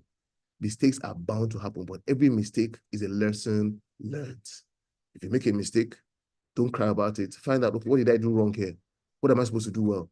Oh, find out, oh, I made a mistake here. So, you have to realize, this mistake that I've made now, why did I do the mistakes? Go back to your drawing table, ask questions, and then trust me, you find your way around to the top again. It's not about saying you just come and no mistakes and you start to grow. No, the mistakes don't happen. Trust me, when you happen, you probably might not have the strength to withstand the mistake when it happens at the tail end. So those small mistakes will build your capacity, will build your resilience. When those mistakes happen, they are sure to happen. When they happen, it will help you to the next level. It will strengthen you. It will give you more strength to happen. And then that way, you forge ahead and you'll be able to tell people the story. Say, you know what? Sometime I invested in XYZ. It didn't go quite well, but this is what I did wrong. Do you understand? And try to make sure that you don't make the same mistakes, because you can't keep doing the same thing and expect different results. It's not possible. Do you understand? So you have to find out what it is that you have done wrong. Maybe you're in the wrong place. Maybe you had some people that had bad energy around you. Maybe you should have asked questions. Maybe also the timing. I mean, there's a timing in every business. If you miss the time, you find, okay, maybe I didn't do it right this time around. Let me find out the best time to do it. So if you don't have those mistakes and you don't learn from those things, how do you get the experience? Experience doesn't just happen overnight. They happen over time. When our elders tell you that, you can have more new clothes than me, but you cannot have more tata clothes than I have, because they have experience, they have been through maintenance, they have grown in wisdom, in knowledge, they have had experiences in the time past, they have met all kinds of people, so they're better place to advise us as to how to do it and where to do it. So we must learn from people that are ahead of us, be patient, be humble, especially be humble and learn from your mistakes. Don't be shy to say, I made a mistake.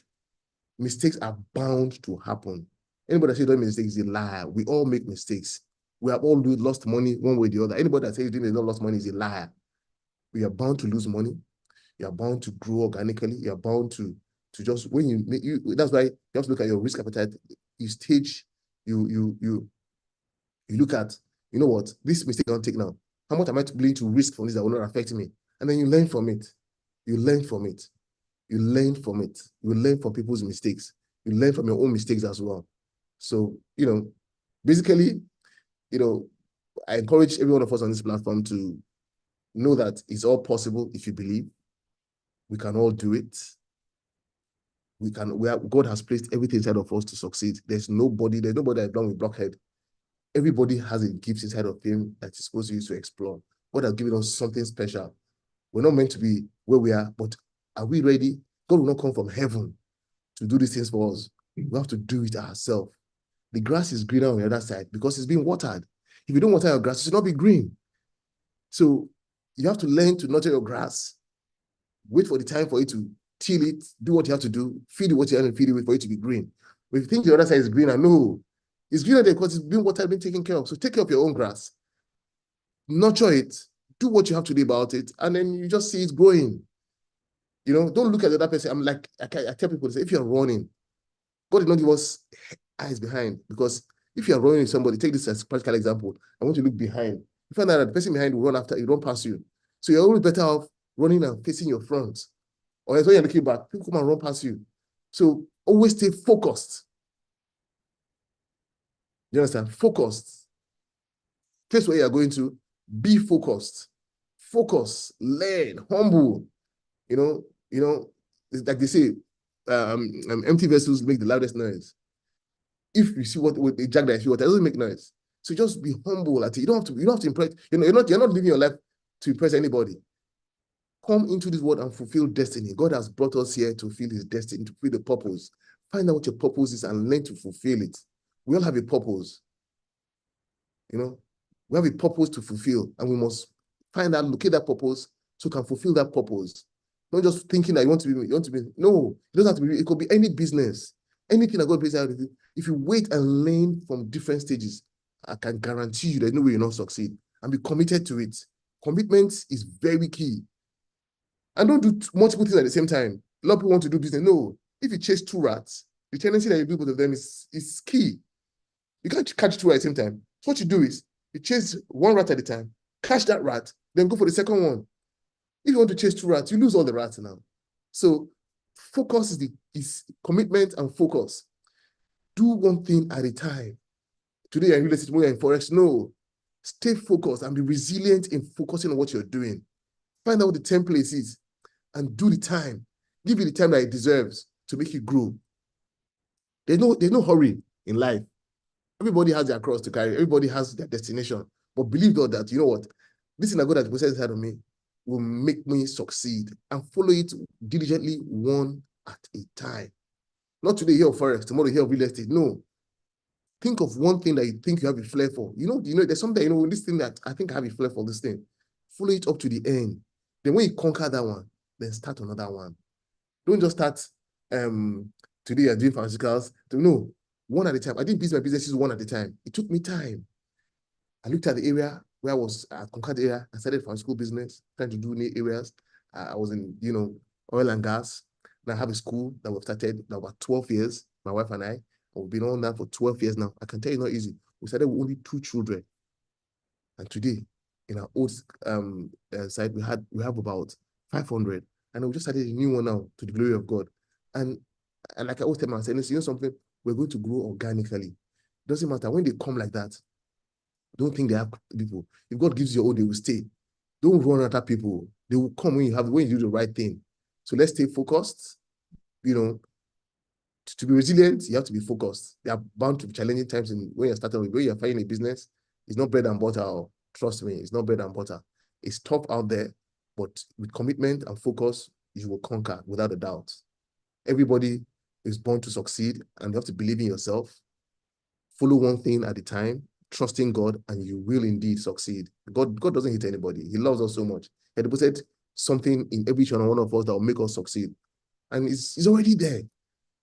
I just had the Holy Spirit to just teach you how it is to succeed. You learn. And these things will come when you're committed, though. If you're not committed, you want to do microwave business, as you climb, go. That's how you will come down. But that will not be your portion. So at this juncture, let me not bore you too much of my talks. I'd like to take any questions and answers at the moment right now. So thank you so much, Justice. What an amazing session. I'm excited. Thank you so much for sharing from your wealth of experience. And I'm really excited to be putting in. My note is full here. My mind is full here. So much to put to work. Likewise, our audience too. What will you guys say to Justice, Doctor? What will you all do right now? Can you celebrate this amazing leader that we have? What will you say? Thank you, sir. Thank you, sir. Thank you. Fantastic. Thank you so much.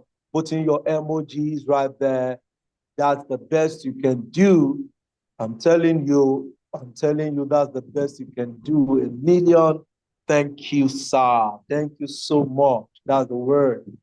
Thank you so much. Thank you so much. Thank you, sir. Fantastic. Look at the fire emojis there. Fantastic.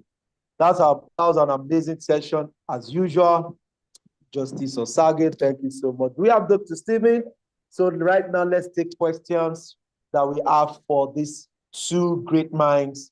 Like I do tell you, a lot of time it is not what you get from them. It is also the question that you can use to get what you want from a lot of these wealthy people. When they share their stories, it's good. But when you have enough questions to get out some of the things that they did not say, if you have the right questions, they will tell you the right answers. So they are here for us, everyone. Let's get that rolling. Dr. Stephen, are you back, sir? We have questions already.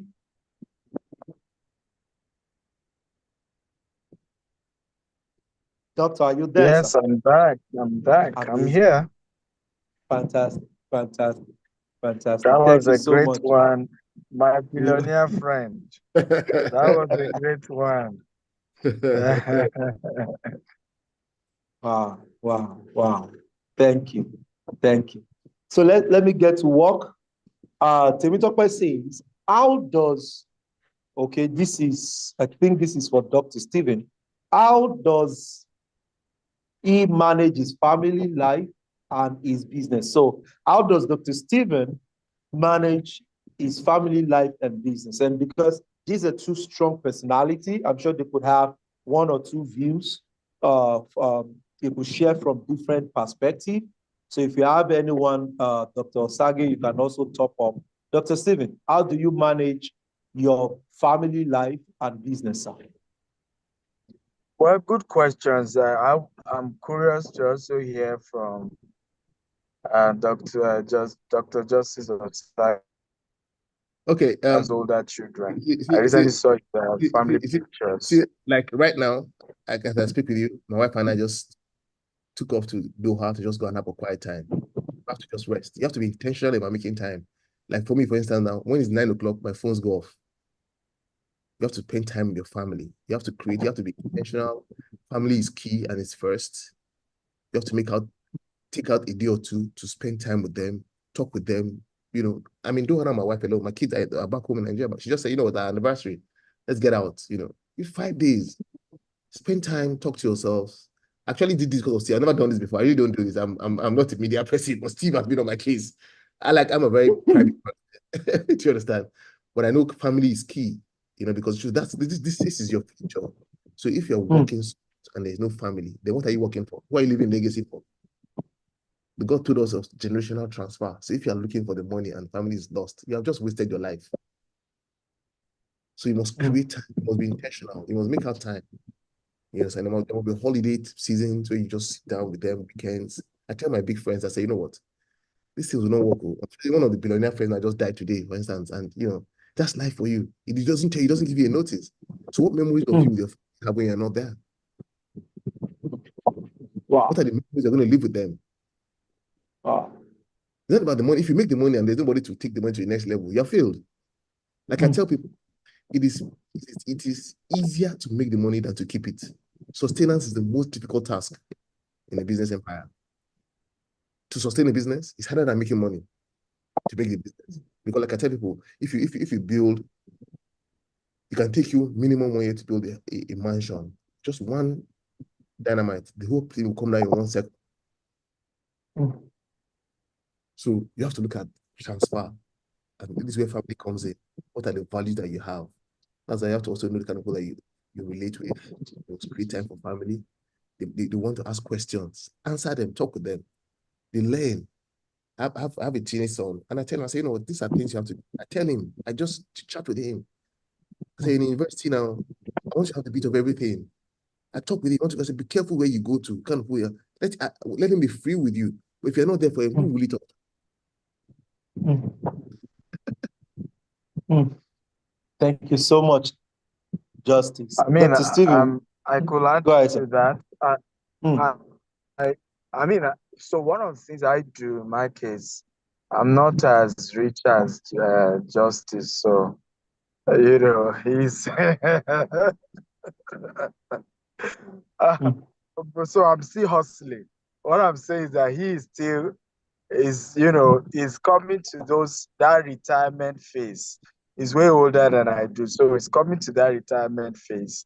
Me, I still have to hustle. I'm still a young man. So I still work a lot more than he does. So I can't say I will switch off my phone by 9.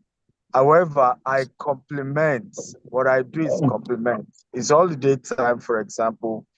My wife and kids are already in Dubai for the summer holiday. They will be spending the remaining half, with me in the US, and we'll be having a great time. So I make sure I complement. Every year we do like 4 vacations together. Every year is a long, and use those time to bond, to connect.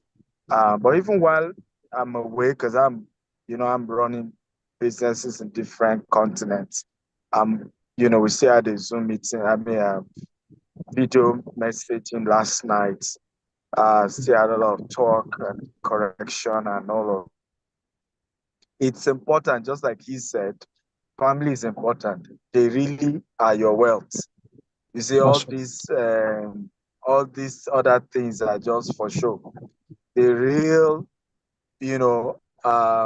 legacy you have for perpetuation of wealth, for retention of wealth, for transgenerational wealth is your family, right? There's no point working so hard and I'm not saying they need to run the business, but they are the ones that will keep the legacy. Andrew Rockefeller. The legacy of George Rockefeller has been kept through, of course, the family of his he built, but it still through his fourth generation.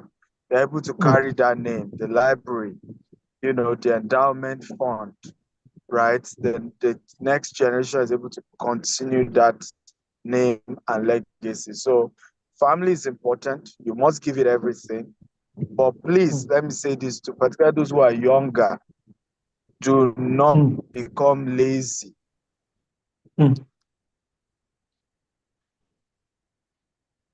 Should not be an excuse for some men who need to go to work, who need to hustle. And then family has become the excuse. I want to be this. I'm like, what are you talking about? You should work harder because of your family. You should build a great empire because you want to give something lasting to your family. So not to become lazy, right? And you are not able to provide for your family. So very important that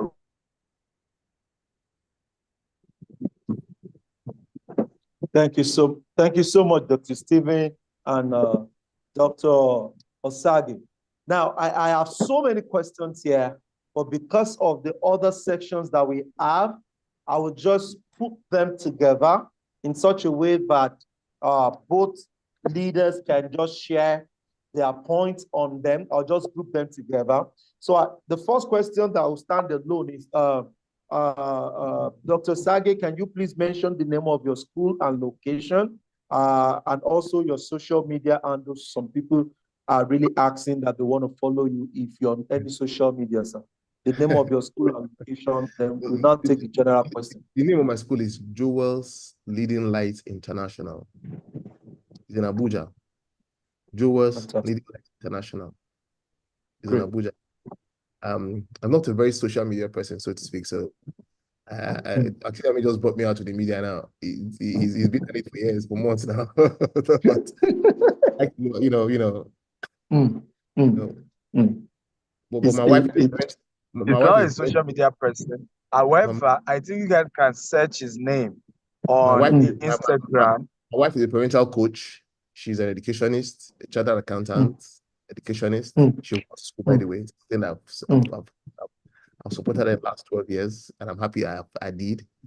So, so I'm a very good experience on how businesses grow, and I've started from nothing. So where we are right now. So it's not been. Can you guys hear me? Yes, we can. Yes, we can hear you, doctor. So I'm saying that Dr. Osage is not a social media person. He search his Instagram because he doesn't even know his Instagram handle for sure. But if you see Instagram, you will see it. You will see it on Instagram. He posts maybe once in 1 year. But you shall see him, so you can follow him there. But if you go to my TikTok, you will have seen a lot of my videos with him. And they're very powerful videos. They're very inspirational. Myself and him play golf often. So you see a lot of the short video clips that we've done together. But of course, the school, I'm sure the school has social media handle. Yeah. So maybe he wants to give us that for those who, but one of the best school, I've never seen that type of school. Over $5 million invested in a school, a story. I was still there. I've been there like more than 5 times. You probably think I'm a shareholder. I've just been so excited about the project. And so those of you in Abuja, people in Abuja, and godly values. So you want a school that quality, excellence, but godly value, right? So you want to. So if you can give us the name of the school so they can go to and the prices are reasonable. Joel's Leading Lights International. That's Joel's International. I think someone just put the website, j.joelsleadinglights.com. Is that correct? Yes. j.joelsleadinglights.com. The light has an S. Yes. j.joelsleadinglights.com. Right. So but beautiful school. You want to see how you can. And their fees are very reasonable. I believe one of these days my wife will definitely host Mrs. Osage. I mean, she does a lot with children, coaching, parenting, and all of that. Fantastic. Thank you so much, Dr. Stephen. Thank you so much, Dr. Sage. I'll just take one more questions for the two of you. I'm going to just put it all together in one because of the second session that should have started by now. So, number one, how can I build wealth from business that I'm already making, that I've started, and how can I sustain it? So that's what I have done here. I'm seeing somebody saying he's into real estate. How can I get acres of land? I'm doing business. How can I grow exponentially? So I'm just putting all of that together for both of you. You can just share your views on this so that we can call it a day because of the other session that should have started. How can I make more money from a business to build wealth? And how can I sustain my wealth? Anyone can confess. Okay, like I said earlier on, I mean, you have to go through the fundamentals of building. Don't be in a hurry. Like I said, you have money, ask the right questions. The fact that you make money now, don't risk your money. Ask those questions. If you have not been an apprentice, look for the experts to teach you. It's a better option than trying to risk. Else, you lose the whole money, and you probably might never make it again. The opportunity comes once in a lifetime. So stay in your lane, and I mean, moderate your risk level. Moderate your risk level. Yes, you grow at the same time. Don't force it. Don't be in a hurry. If you hurriedly enter into, you hurriedly come out. It's patience. I mean, everybody has their race. You have to understand that, quite frankly. The fact that this man started and made it 1 year doesn't make it 1 year. Be patient. Do your time. If you have your money, look at, moderate your risk level. What is it I'm doing? This I'm going to, is it worth it? Ask people, ask questions. Humble yourself to ask questions. Don't be in a hurry. Thank you so much. Thank you so much, Justice. Doctor? Yeah, so my and I agree with Dr. Osage. You cannot. I always say that the shortest cut to success only lengthens the journey. Anytime you're looking for shortcut to success, you are just lengthening the success. And the shortest cut I know is mentorship, right? Dr. Sage just didn't have time to share a story. You will always hear me say, if you are not used, you will not be useful. It's from him I got that quote. He shared with me one time how he used to be an apprentice to a particular white man, carry his bag. They would travel all over the world. And all his friends were mocking him, right? And say, see, you are a rubber stamp. You are just, your Iboma, just they use you. And one day I had to tell them, I said, but they are using me. Sometimes we're entering private jet that they use me. When they travel, go London, that they use me. Go Dubai, that they use me. Use, right? Where you don't go.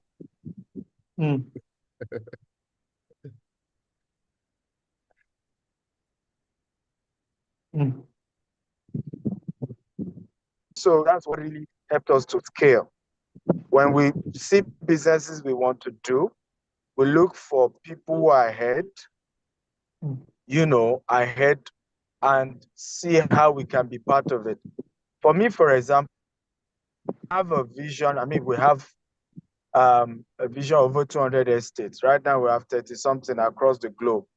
Part of the way to add value to those estates is to eventually own schools there, right?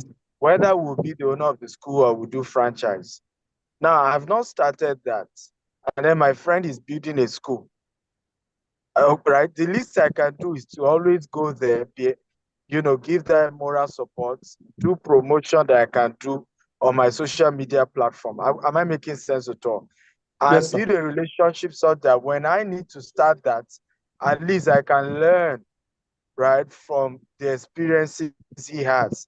But we don't learn that. Unfortunately, most people don't do that in business, where you need to partner. Look at what has happened. I told somebody, I said, the closeness of Dangote and Otedola in recent years is not only just because they've over time grown friendship, it's also the fact that Dangote for the first time was going to a sector that he really does not have enough experience in. And Otedola understands that sector well. I just posted on Otedola's Instagram page. I said the recent proactive move by Dangote, because he posted the picture of the two of them just a few minutes ago. So my comment on Otedola's page was that, you know, the recent proactive, you know, Dangote has not always been proactive with media, right? And I said the recent proactive move by Dangote is like the voice of Jacob, but the hand of Esau. And I said, cheers to friendship. You know, Otedola, I see your hand, right? But because if you know Dangote, how many of you know he's a very conservative guy, very That's shy right. guy, doesn't even want to talk to any media. Are we together now? Yes. A different version of him. Friendship, mentorship is powerful.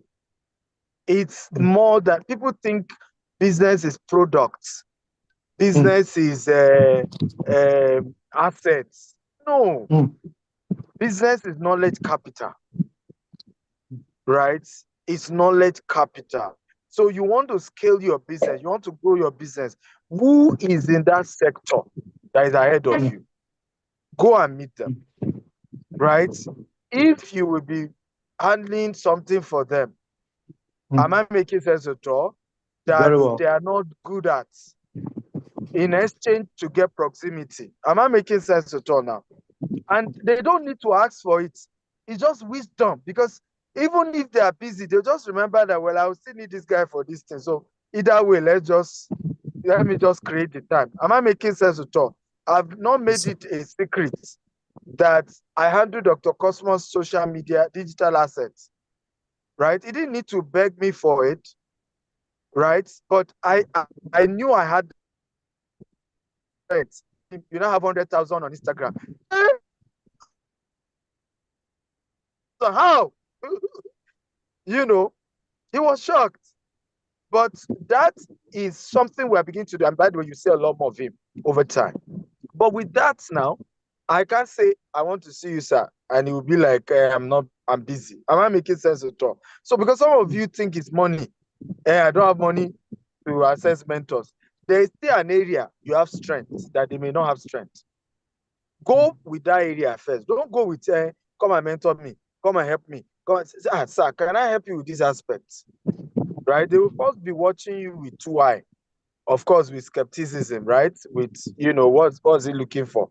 But over time, as you really, really get results for them in those areas, they bring you closer. They start asking you questions, right? And that's how you can really scale. Get those who are ahead of you, right, to be on your corner. And I promise you, you'll move your business to the next level. Wow. Thank you so much, Doctor. Let's have a last word from our parting word, from Dr. Sage. What will be the parting word today? Thank you so much for jumping in your busy schedule. Go ahead, sir. Thank you very much. By the way, I'm not a doctor. I'm just a humble, ordinary Mr. Justice. Yes, that's right. But you know, justice, the word justice is more powerful. You know, the word justice is more powerful than it's doctor. more powerful than doctor. So you know, like, a lot of people think you're a judge. like running up. Look at what Stephen just said earlier on, saying that, you know what, when you meet people, you want to be of service to them, not with the mindset of trying to take from them. When you give, you receive in return. Whatever you sow, you reap. If you, like I said earlier on, if you sow, if you operate honestly, diligently, you reap. Your reward is there. But when you come the wrong motive, people build their shell around them. You know, most people don't want the real mentors. They're social media. They're out there, they keep, because they've been born severally, so they're like on guard, like what they said. So I want to encourage us. It was nice talking. In my first time actually doing this. Steve has been on my podcast. Yeah, so you know, so thank you. I mean, I've never done this before. That's the truth. It's surprising. but I had to. He's been on my case for ages. I said, you know what, Steve, let me just. it makes a lot. It makes a lot of sense. I'm sure Doctor would like to have you again and again because this makes a lot of sense. You know, I mean, I'm happy you're sharing your story because I know you're passionate about sharing your story, just that you're not of this social media generation. Yeah. But you know, it's part of how we can give back. We all know how tough the country is, and you are an amazing success. I mean, one of those organic stories in Nigeria. You move from nothing to building wealth in billions. And it's important for young people, you know, to listen to you and learn from your wealth of wisdom. So thank you for coming and for adding value. Thank you for doing this because of me for the first time. I really appreciate it. I believe we'll do more of it. Thank you. Everyone else, thank you for coming. I believe our nice set of panelists are here. Thank you, Mr. Badefe, Mr. Kelvin, Mohammed, you've not changed your name. Thank you for blessing everyone who is part of this. We appreciate you big time. Remember, this is a sacrifice on my part and that of my team to bring this free training to all of you. Please give it your best, grow your business. All right. The future of Nigeria is in the hands of the entrepreneurs. We're the ones that will turn this country around. And that's why I'm passionate about this. We keep talking Nigeria needs to change, but we're the ones to create the job, not government. God bless you all. Thank you so much, Doctor, for opening up. Thank you so much. Mr. Barry, take it away, sir. Yeah, wonderful. Thank you so much, Mayowa. You are wonderful, exceptional. Thank you. Please, let's give a round of applause to Mr. Mayowa Wolabi for wonderfully anchoring the first part of this program. Thank you so much. I appreciate you, as always. Thank you. Thank you very much, Mr. Osaige. Thank you very much, Dr. Stephen Akintayo, for the very first wonderful session on the last day of this program. All right, once again, my name is Barry Obioma. I manage the Stephen Akintayo Foundation. So we are going to the second part of this program for today. We're going to be having a panelist session on taxation and other aspects of taxes, how to manage your taxes in business, what are the implications of taxes. And anchoring this program with me is no other person than Miss Blessing. However, before she comes on stage, I want us to just take a little quiz. Dr. Stephen Akintayo said something in his session today, this morning, or this afternoon rather. He said most leaders, most business owners, most entrepreneurs don't know how to communicate the vision. You are a business owner, you have employees who work for you, but you don't have the skill in communication on how to pass the vision along to your employees. Let them see the value that the vision will bring to themselves and then to the organization. So I want to test your skills a bit. I call it leadership communication skills, okay? So shortly now, I will be no, that's not what I want. I'm using my phone, okay? So shortly, I will have to take you to, yeah, just a minute. Okay. Okay, I have to, yeah, okay, let me do it this way. Okay, just a minute, please. Okay. Yeah. Okay, so you can see me still, all right. So I want to quickly share the quiz. We'll take it for about 10 minutes, and then you will score yourself. I want to show you the dimension of this quiz. It's called Leadership Communication Skills Self-Assessment Quiz. So test your skills in communication as a leader. Let us see where you fall. Are you a talented leader? Are you an exceptional leader when it comes to communication? So I'm sharing the quiz up front now. I'm sure you can see the quiz there. So please let me see your thumbs up if you can see the quiz. Okay. Can you see the quiz? Let me see your thumbs up if you can see the quiz. Oh, beautiful, beautiful, beautiful. Good, good, good, good. Now look at it. It's a self-assessment, okay? Was developed for leader managers or aspiring leaders, okay? It helps you to measure your level of communication and how you're able to communicate well with your team. So we have rating scale of 5 to 1.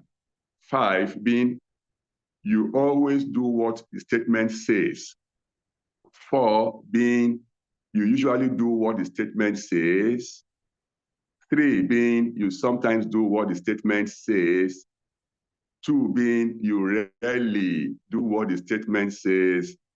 And 5 and 1, you never do what the statement says. Okay, please take down this, screenshot this rating scale. Can you please screenshot this rating scale so you have it on your phone or your device? Okay, 5 to 1. Very important you have it. So let's go. We have the statements here. Okay, statement number 1, I do not have someone else discipline, coach, or do performance reviews for my team members. I do all of that myself. On a scale of 5 to 1, rate yourself. If it's 5, write 5 by number 1. If it's 4, write 4 by number 1. If it's 3, write 3 by number 1. If it's 2, write 2 by number 1. If it's 1, write 1 by number 1. Are you clear on that? Then number 2, I ask probing and open-ended questions to understand a situation before giving my advice or opinion. That's number 2. On the scale there, 5 to 1, please rate yourself. Number 3, when I listen to my team members, it is important for me to be empathetic. I allow them to talk without having to feel that they are being criticized or judged. On a scale of 5 to 1, this statement, how does it apply to you? 5, you always do what the statement says. 4, you usually do what the statement says. 3, you sometimes do what the statement says. 2, you rarely do what the statement says. 1, you never do what the statement says. Okay, let's move on. Number 4, I do not give my team members mixed messages. I will not say, thanks for finishing the project on time. It will save us a lot of money. But while working on the project, you need to communicate your status more often.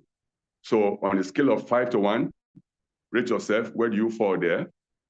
Okay, I do not give my team members mixed messages. I will not say, thanks for finishing the project on time. It will save us a lot of money. But while working on the project, you need to communicate your status more often. Number 5, when I listen, I try to clarify what my team members have said. I do this to let them know that I am actively listening to what they are saying. On a scale of 5 to 1, rate yourself there. Okay, number 6. Good. Number 6. Let's go. Number 6. I keep an open mind and try to understand the point of view of other team members. Okay, on a scale of 5 to 1, rate yourself. Number 7, when listening, I give my full attention to my team members. I'm not on the phone, writing or thinking about something else. Okay, all right, so let's move on to the next one. Let's move on to the next one. Uh-oh. Okay, let's move on to the next one. Oh, this will move from my phone. Okay, just a minute. Uh-oh. Okay. Uh-oh, my phone. Okay, I'm using my phone. Let's see. Okay. Let me stop sharing at that point. I'll get back to it again in just a minute. I will reshare now. Just hold on a minute. I will reshare again now. Okay, I will reshare again now. Just hold on a minute, please. Okay, here we are.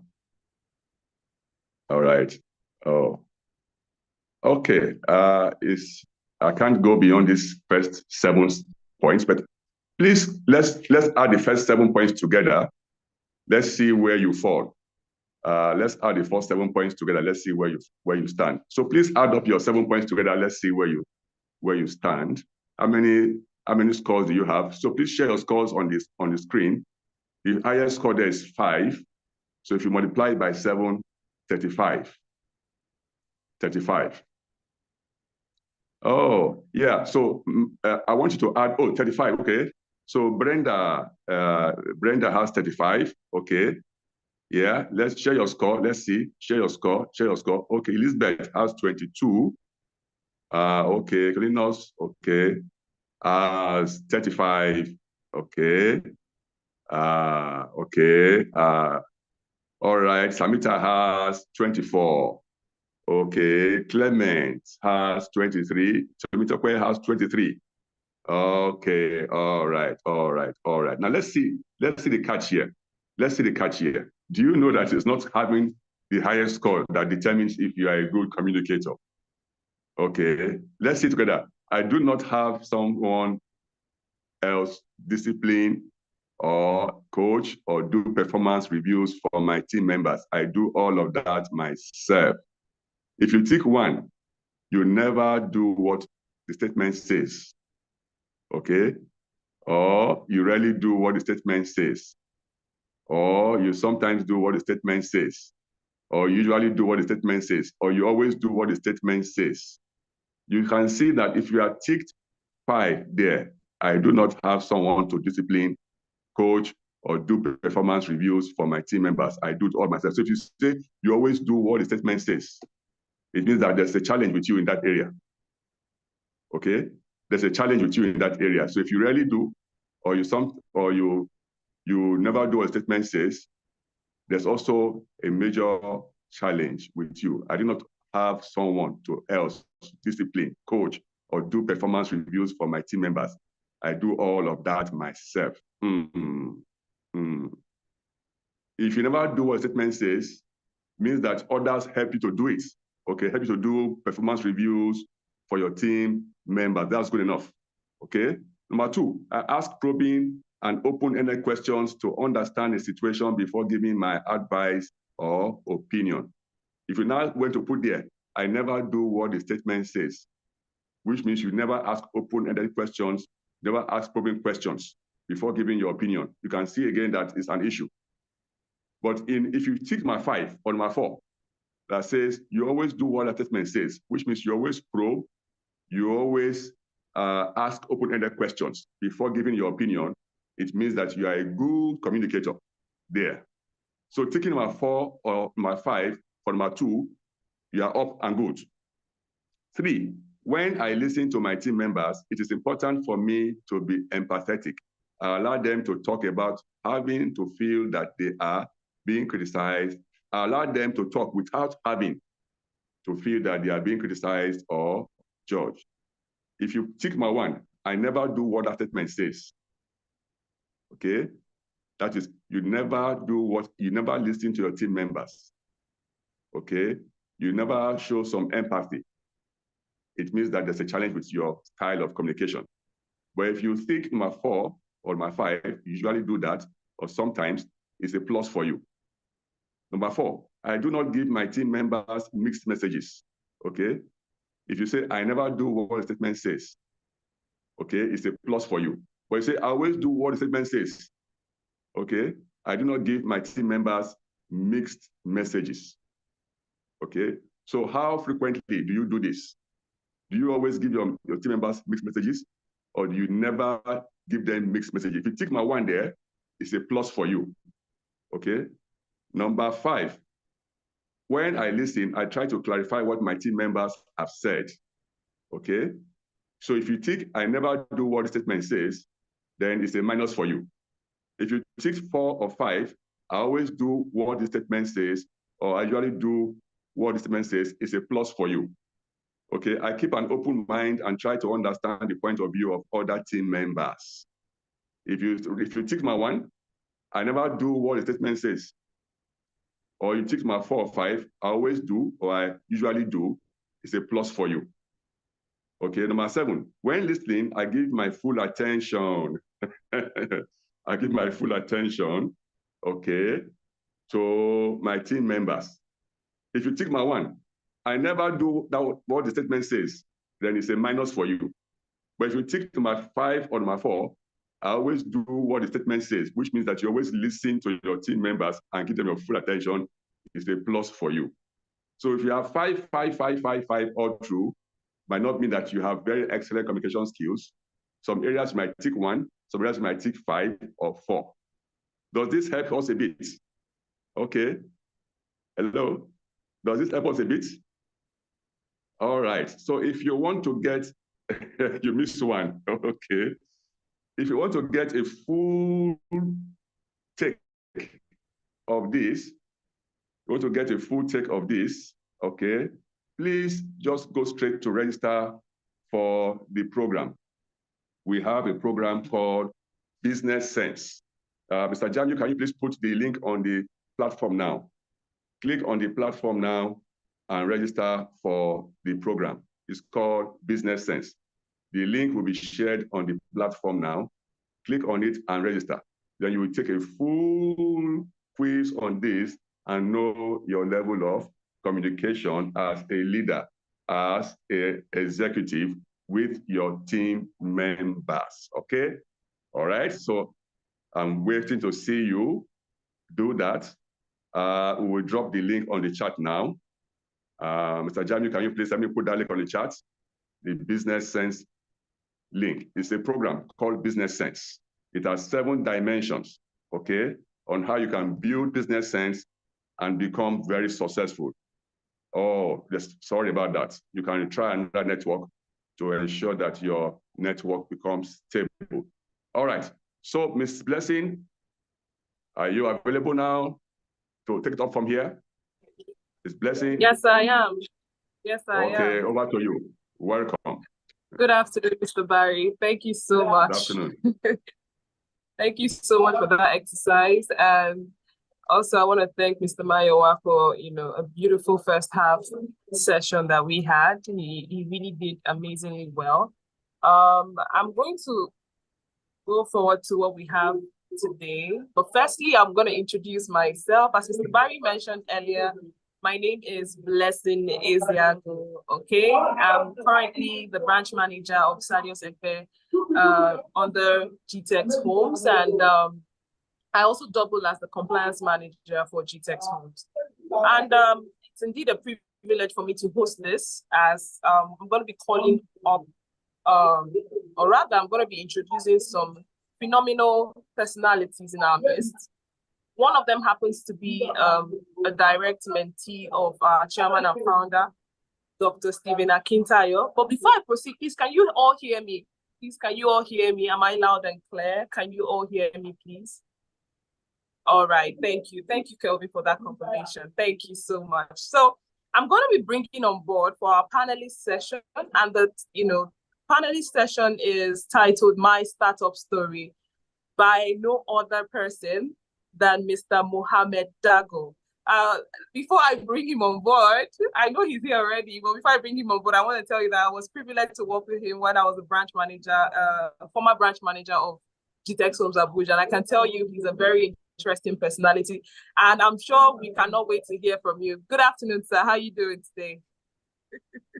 Good afternoon, Blessing. How are you doing? It's been a long time. It's good to see you. It's good to see you again.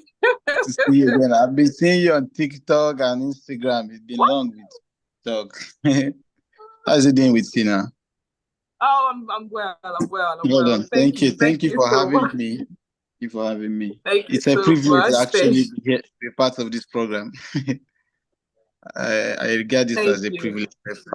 It's an opportunity for me to actually share a story and inspire others too. Exactly. But before we go into the panelist questions, I would like you to introduce yourself. I'm sure a lot of people are excited to see you. They want to know who is Mr. Dago. Please, can you introduce yourself?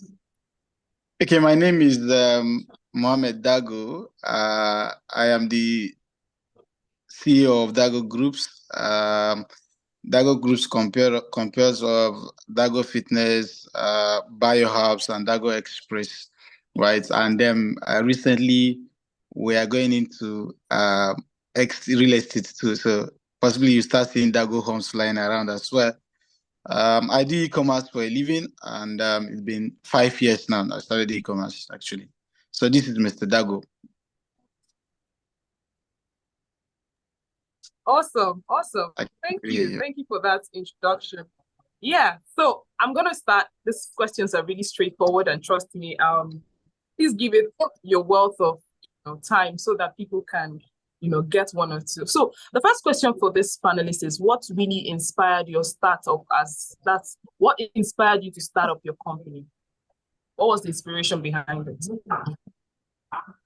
Okay, for me, I think this 45 minutes given to us it will not actually enough for me to give full detailed story of how I started, but at least I'll try my best and give the key points.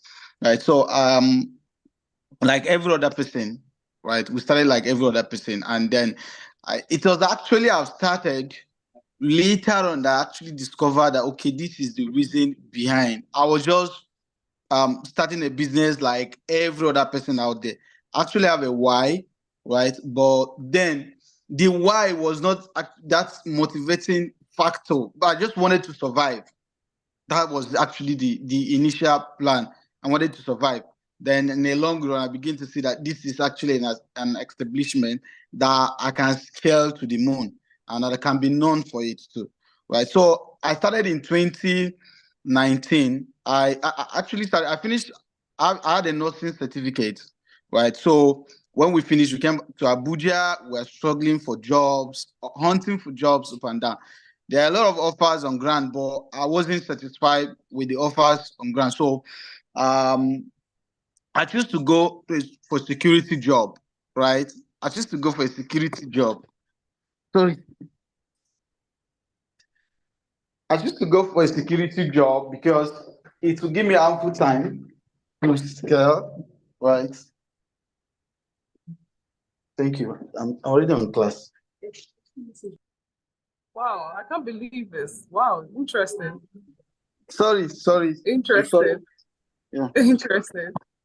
So, like I said, I started Yes. like every other person. So, the job offers on ground were not actually favorable.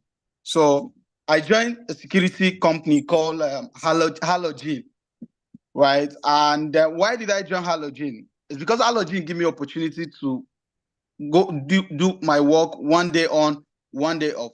So the other day off, I wanted to use and learn other skill attached to the certificate I have in nursing.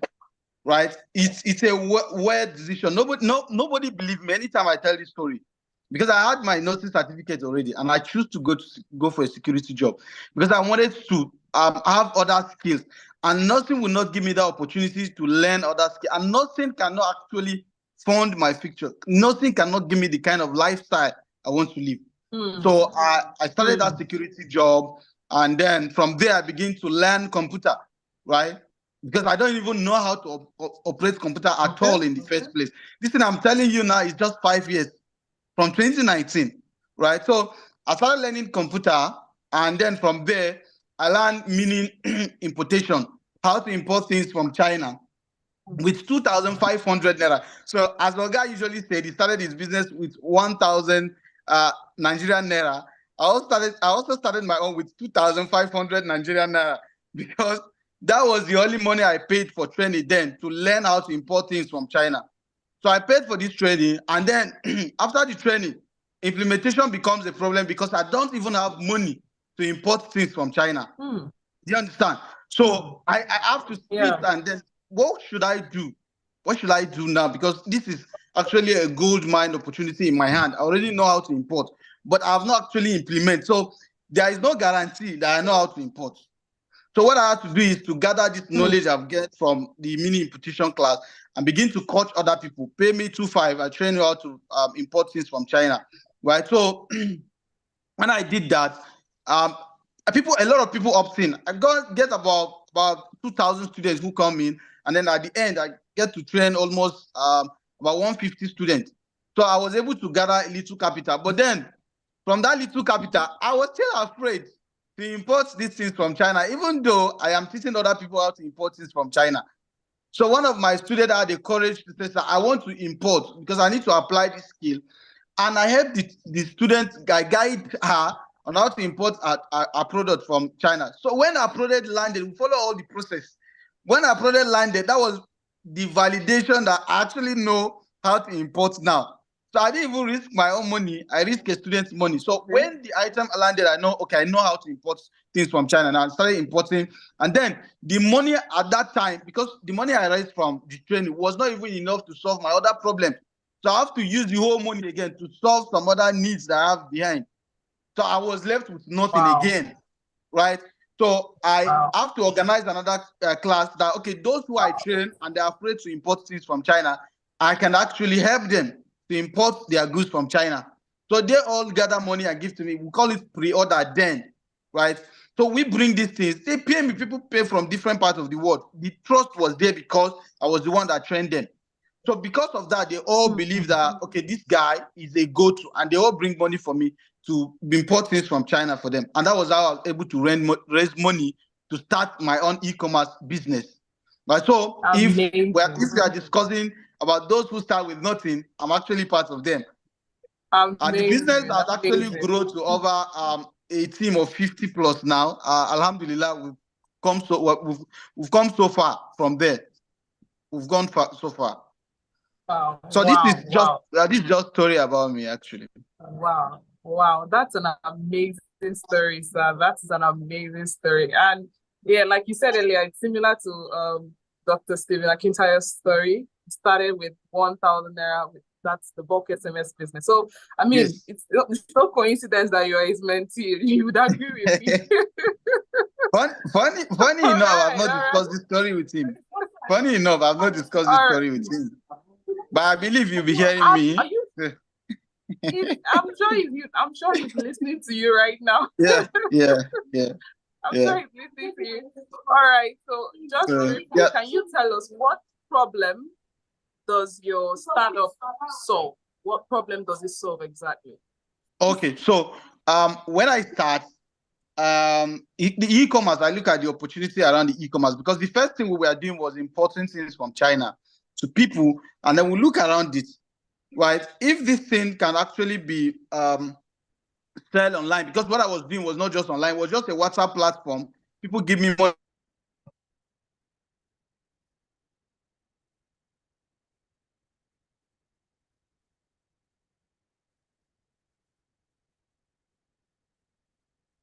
So I choose to say, okay, let me go now and acquire this knowledge too. So part of the money they are giving me, for the profit I make from the importation, I decided to pay 15,000 naira to one of my mentor, Moses Uche, to learn an e-commerce business from him. So now the problem we solve is in e-commerce, like my mentor usually said, or every other motivational speaker said, that money itself is just a tool, but it's an exchange of value, right? So what we do in the e-commerce space is that we exchange value for money, and then our value comes in the form of product. So if you have a problem that I can solve with a product, I give you product for that problem, and then you give me money in the exchange. I want to use the example of a particular product we're selling right now. It's Pile Formula One. Now, we are selling this product to people who had issue with pile, hemorrhage. Right? So in exchange, they pay us. So that's the kind of problem we solve. I have a fitness brand. I have a herbal brand. The herbal brand is normally treating all these health predicaments through natural herb, traditional herb. Then the fitness is selling fitness products. So people who actually have problem going out to exercise, you can choose to buy this fitness and keep in your house.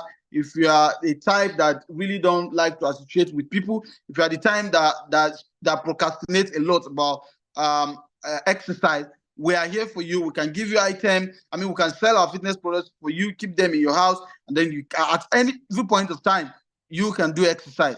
On the part of the herbal brand, the herbal brand is actually, it's not Dago. We actually Dago before, so I changed the name from Dago to BioHerbs.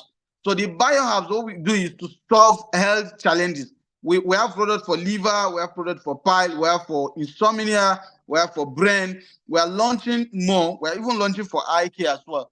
So these are problems we solve with our brand. These are what we do.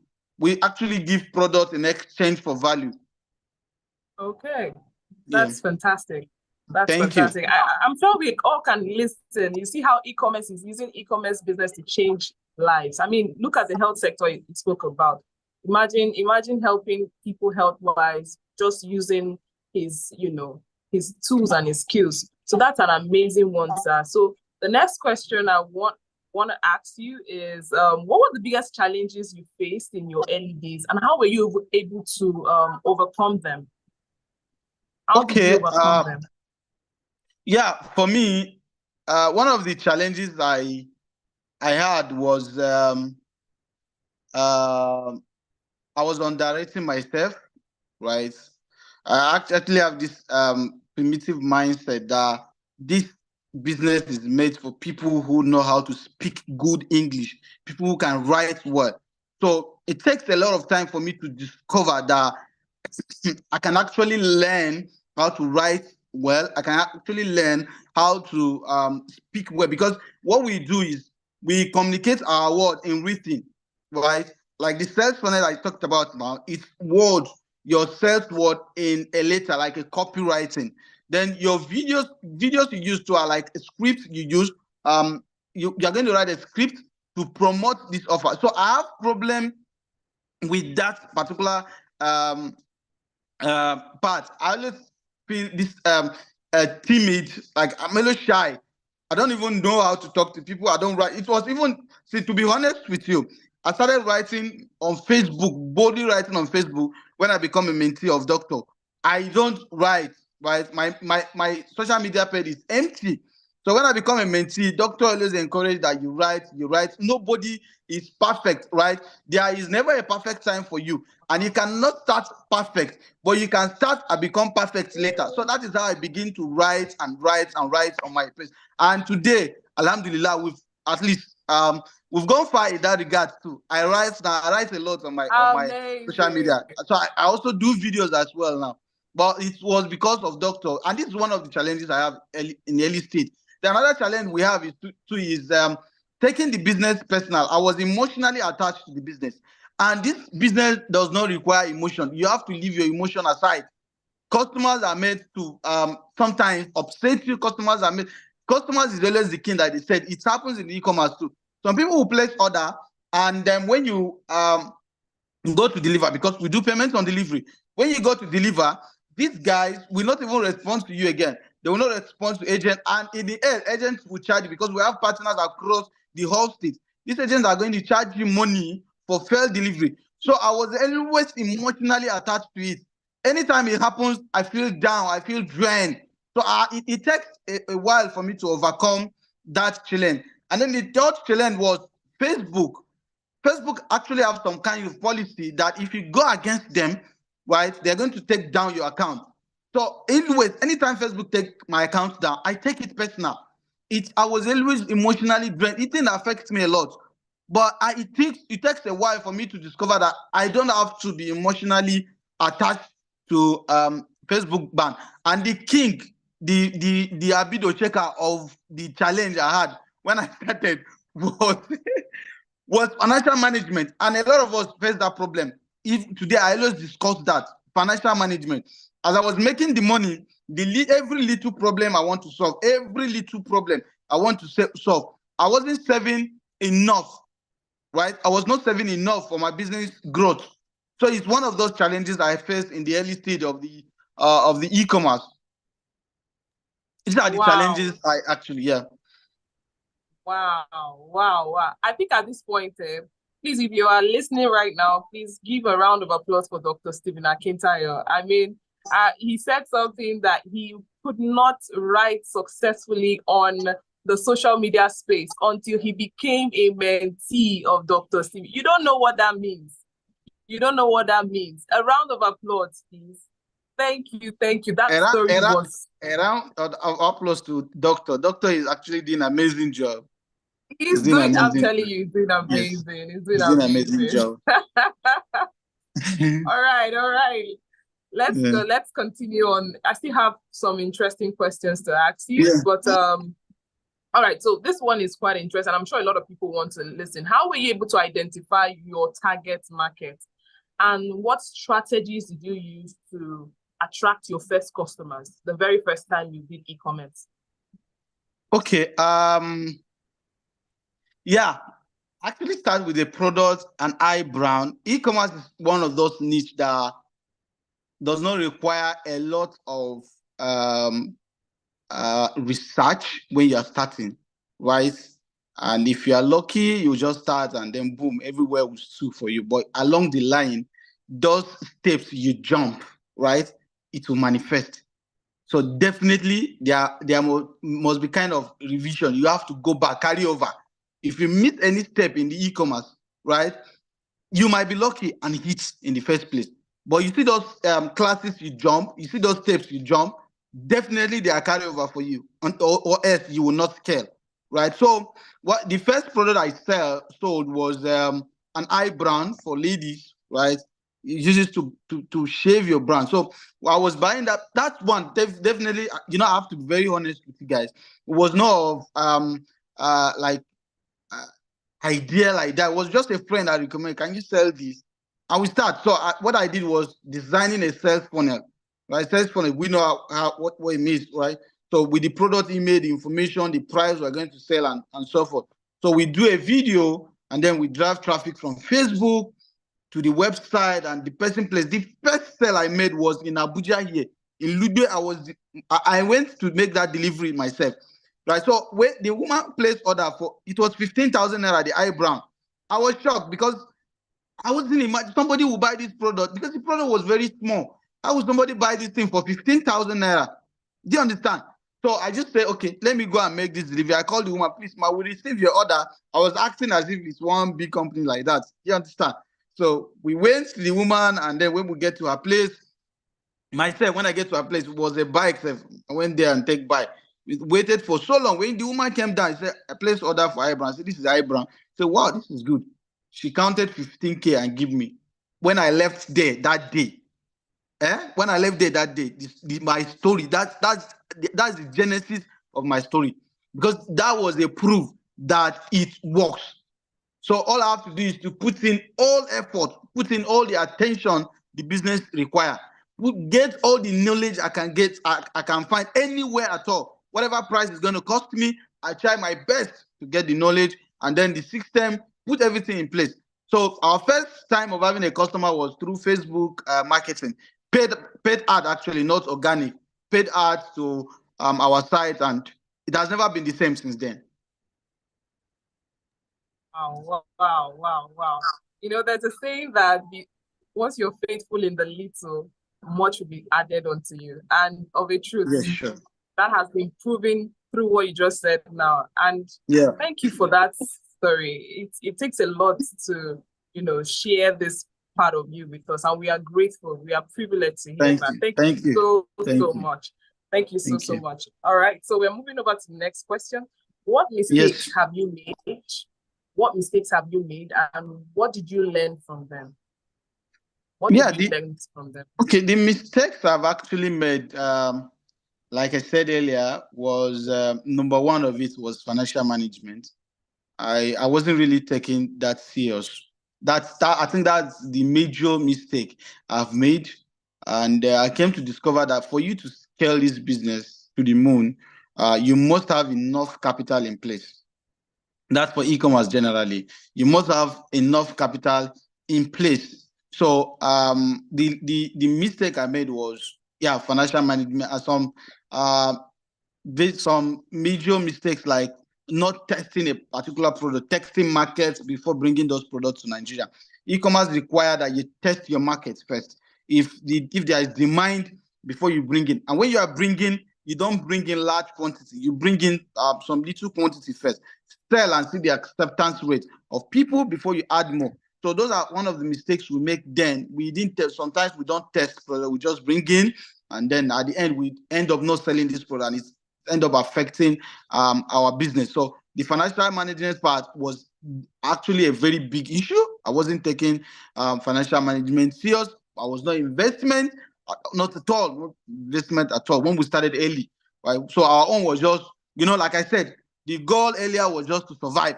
So when the money, there are certain money you've not seen in your life before. When you begin to see them, your head could do somehow. So we get carried away with this money, and we are just spending every family problem we're trying to solve. Every family problem we're trying to solve, trying to be the Jagaban of the family. So this was one of the mistakes I made, and actually now I don't make such mistake again. I have a budget I have a budget for family. I have a budget for feeding. I have a budget for even on charity. If that money finish, that is all for that month.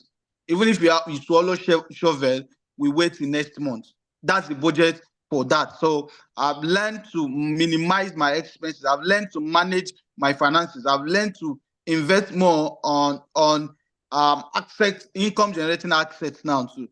So I think that's that part. And then the part of product as well, the lesson I've learned is you must test your product first. Test the market before you bring in the product to the country. You don't just bring in product because the product looks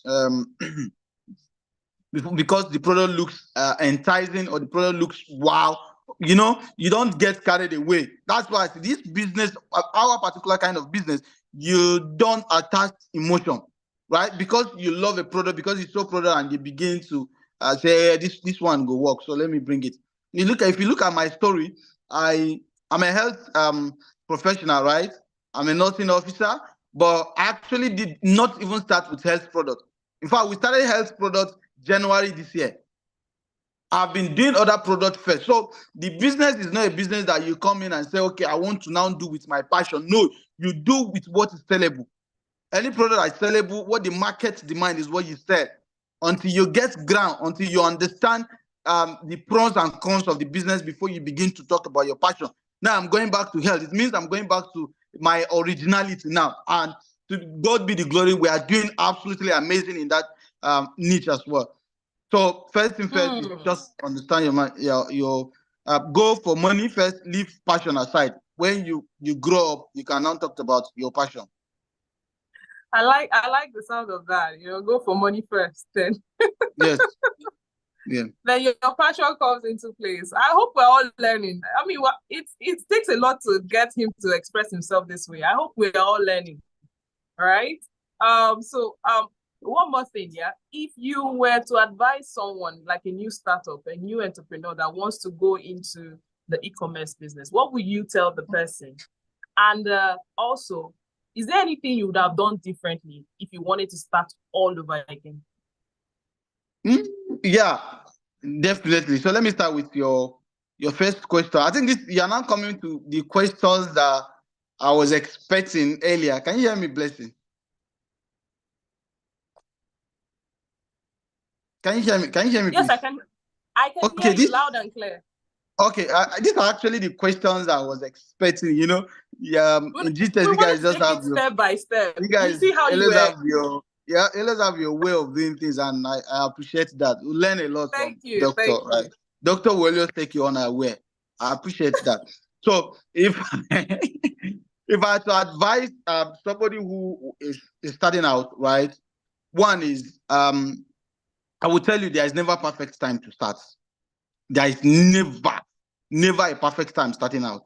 You can start with the available knowledge you have, the resources you have. Then in the process, you can begin to perfect things. But don't wait for a perfect time. Don't wait to get all the knowledge before you go into it. Start at every point, and then your mistakes and then some other people's mistakes, you use it to learn and perfect things. That's number one. Number two is taking mentorship seriously. Mentorship is one of the easiest way to the top. These people have passed through the hell before. You don't need to pass through that rough road. You can just lie on their shoulder and imagine you are crossing a water that can actually can draw you, and somebody maybe somebody who is the height is taller than you or some. I'm talking about a child now. A child who wants to cross a water, right? And the water can literally drown the person. But there is an elderly person who has who is tall, very big height. And the person decided to put you on his shoulder. It will not, that water will not drown. You will cross the water peacefully. And that's just an example of how mentorship works. If you get a good mentor who understands the business, I mean, choose mentor in the business you want to start, not just a mentor, people, not just a motivational speaker, somebody who is practicing what is teaching you, like doctor is doing. If I'm always proud anywhere to say doctor is my mentor everywhere I go to, because I know he's good at what he does. And anytime I say that, people always give me another, like they add another value to me, another respect that, okay, this guy is actually coming from somebody who is doing amazing in his field. So mentorship is one of the key if you're starting out. Number 3 is networking with like mind, people who actually do what you do, because there are mistakes you will make if you share with your like mind. There is no way those things will happen. But if you are alone, if you left alone and then you said, I want to do everything all by myself, my brother, you are going to fail in a long, not in a long while. So be in a cycle of people who do your kind of business is very, very important. Number 4, you are not too young to achieve anything. If you are starting out now, give it all. You are not too young. Nobody is too young. I have that. Those are one of the mistakes I had in my startup, because we are coming from a minority population where nobody has done anything related to what I'm doing right now. So people mistake my business to Yahoo, to internet fraud, right? So because of this thing, it limits my mindset. I was being afraid to go hard in this business, and I'm seeing people doing millions. Me, I'm struggling to do 5 million, and somebody is calling me Yahoo already. And I'm seeing somebody doing 500 million, 300 million in the same industry. This actually have a way of limiting you, limiting your thinking, limiting your thoughts, limiting your mindset. So if you're starting out in any industry, please, I advise that you are not too young to achieve anything. Go for everything you want to achieve. Go for it, and you're going to get it achieved, right? And not to try failure. Accept that in the course of your business, there will be times that you have your ups and their business has ups and downs, right?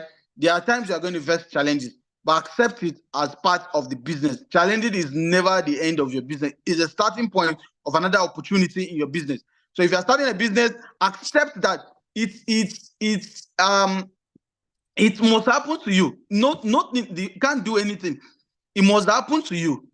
You must face challenges in the course of your business. So, but when it happens, just when you are prepared, when you are prepared for a task, when you are prepared for a challenge, and when it comes, it won't take you unaware. If you have your mind ready for it, that okay, in the course of this business, there are times I may face challenges. You will not even have problem with it, but you prepare for those times, right? Prepare before it happens. You don't just wait until it happens. So get yourself prepared that challenge is going to come, and when it comes, you're going to overcome it. So these are my advice to people who are actually starting out their business. Amazing. And Thank you so much. the last but not the least, sorry, the last but not.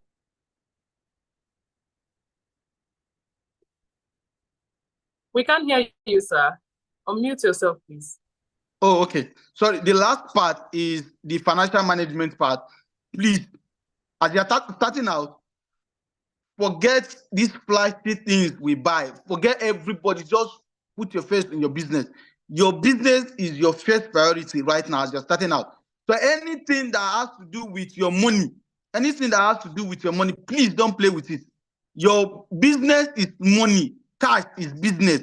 So you can't afford to run out of business when you are eating everything that is coming back. If you make profit, put it back to the business. It will get to a certain level that this money will get to a certain level that even if you take 10 million from your business, 20 million from your business, you will not feel it.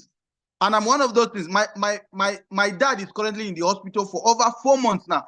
I've spent over 40 million naira in his health, and I'm still doing my business normally. I can't afford to do this 3 years ago. But I have to take that decision and say, my money belongs to the business.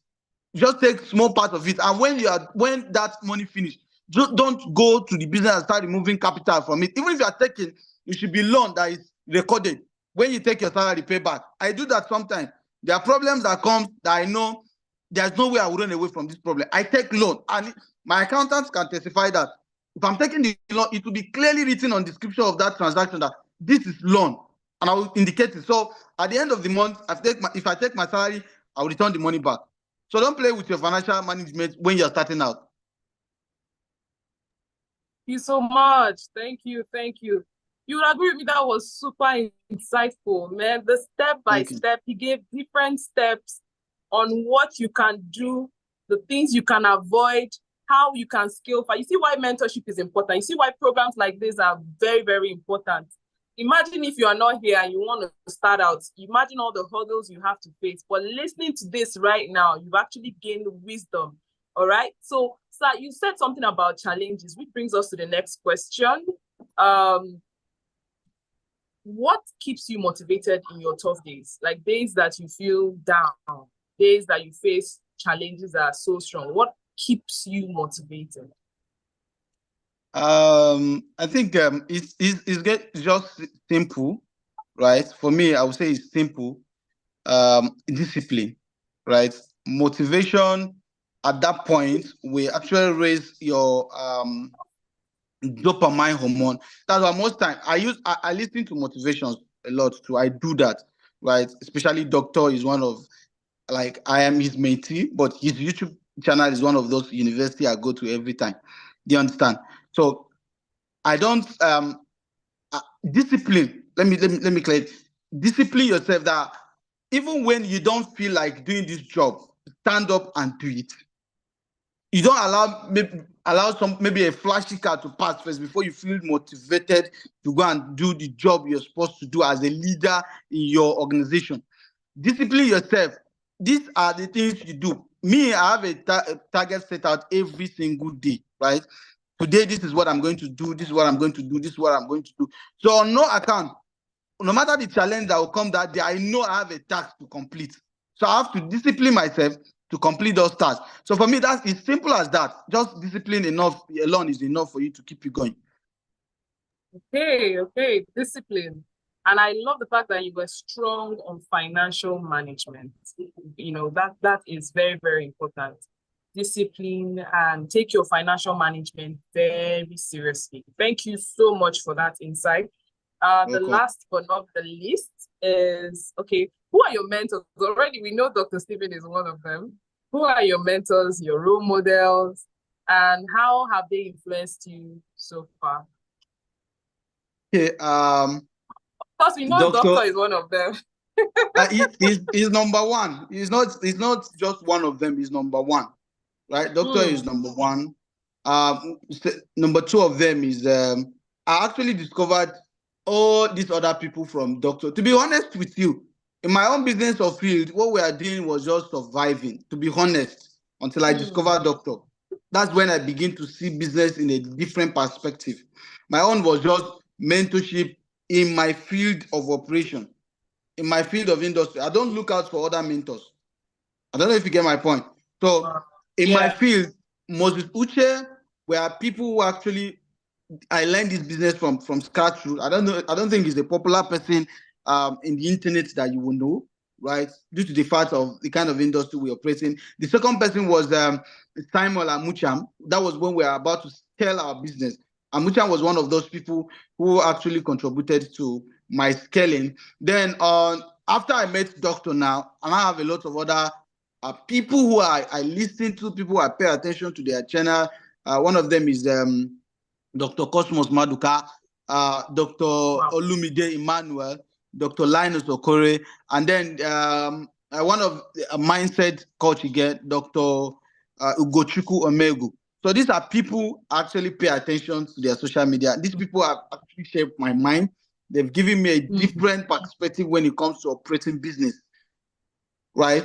They've given me, I've understand that business is not like every other thing. So to succeed in an entrepreneurship, I've seen that entrepreneurship there's no destination. It's a journey that you will continue to eternity. If Dangote, right, with his world, is still struggling up and down every now and then, how about me and you? How much do we have? Right? So there is never a destination. It's a journey to your grave. Wow. So I've actually learned a lot from these people. All right. Thank you so much. Thank you, Welcome. Mr. Mohammed. Thank you so much. Thank I you. mean, I've learned a lot. I have learned so much. I don't know about you. So please, can you give him a round of applause? If you're watching, if you know you've learned so much, can you give him a round of applause? I saw some people dropping some comments. If you have questions for Mr. Mohammed, please drop it on the comment section, rather on the chat box, and it will be read. Someone even asked for your social media handle. So My name is social can you... media is Mohammed Dago on Facebook. Okay. Mohammed Dago. So All there right, was a question. There was a question Mr. Joshua Gaspier dropped for me earlier too. I would like to address maybe just one or two from there, and then I think we can wrap it up too, because I think we're already approaching the end of the program. Right. So one of those questions is how do I build and maintain a strong team, right, in my organization? For us, we're a team of over 50, like I said. We're a team of like over 50 now, right? So one of the things I learned, right, I've been building team too. I will keep giving credit back to Doctor. Please, you guys should not get tired of me giving credit back to Doctor, because so much has happened to my business after I discovered Doctor. So much. You understand? Some of the things I apply in my business today, I learned from them. And the people in my own industry right now, a lot of them look up to me because of the things I do. And I learned them from Doctor. And Doctor is not into e-commerce. Doctor is into real estate. But when Doctor is giving you examples, right, it's cut across all industry. So I apply them in my business, and we are doing amazingly well. So I'm going to link them, and I will be fast in, because I have a whole lot written out when it comes to the part of building team and managing people. One of them is that you got to hire the right people. In business, if you don't hire right people, they are going to frustrate your life. If you don't bring in right people, your business is going to be frustrated in the hands of people that are not actually serious with their business, with their with their life. So I personally choose attitude, character over talent. And I have this belief that employee, right, faithful employee can be trained and become expert. But somebody with bad character cannot be changed. You can't change somebody's natural character, but you can actually change somebody's knowledge, expertise. So you should always choose attitude over somebody's character, right? Over talent, sorry. You should choose character, attitude over talent. That's my belief in my business, and it has been working for me very well.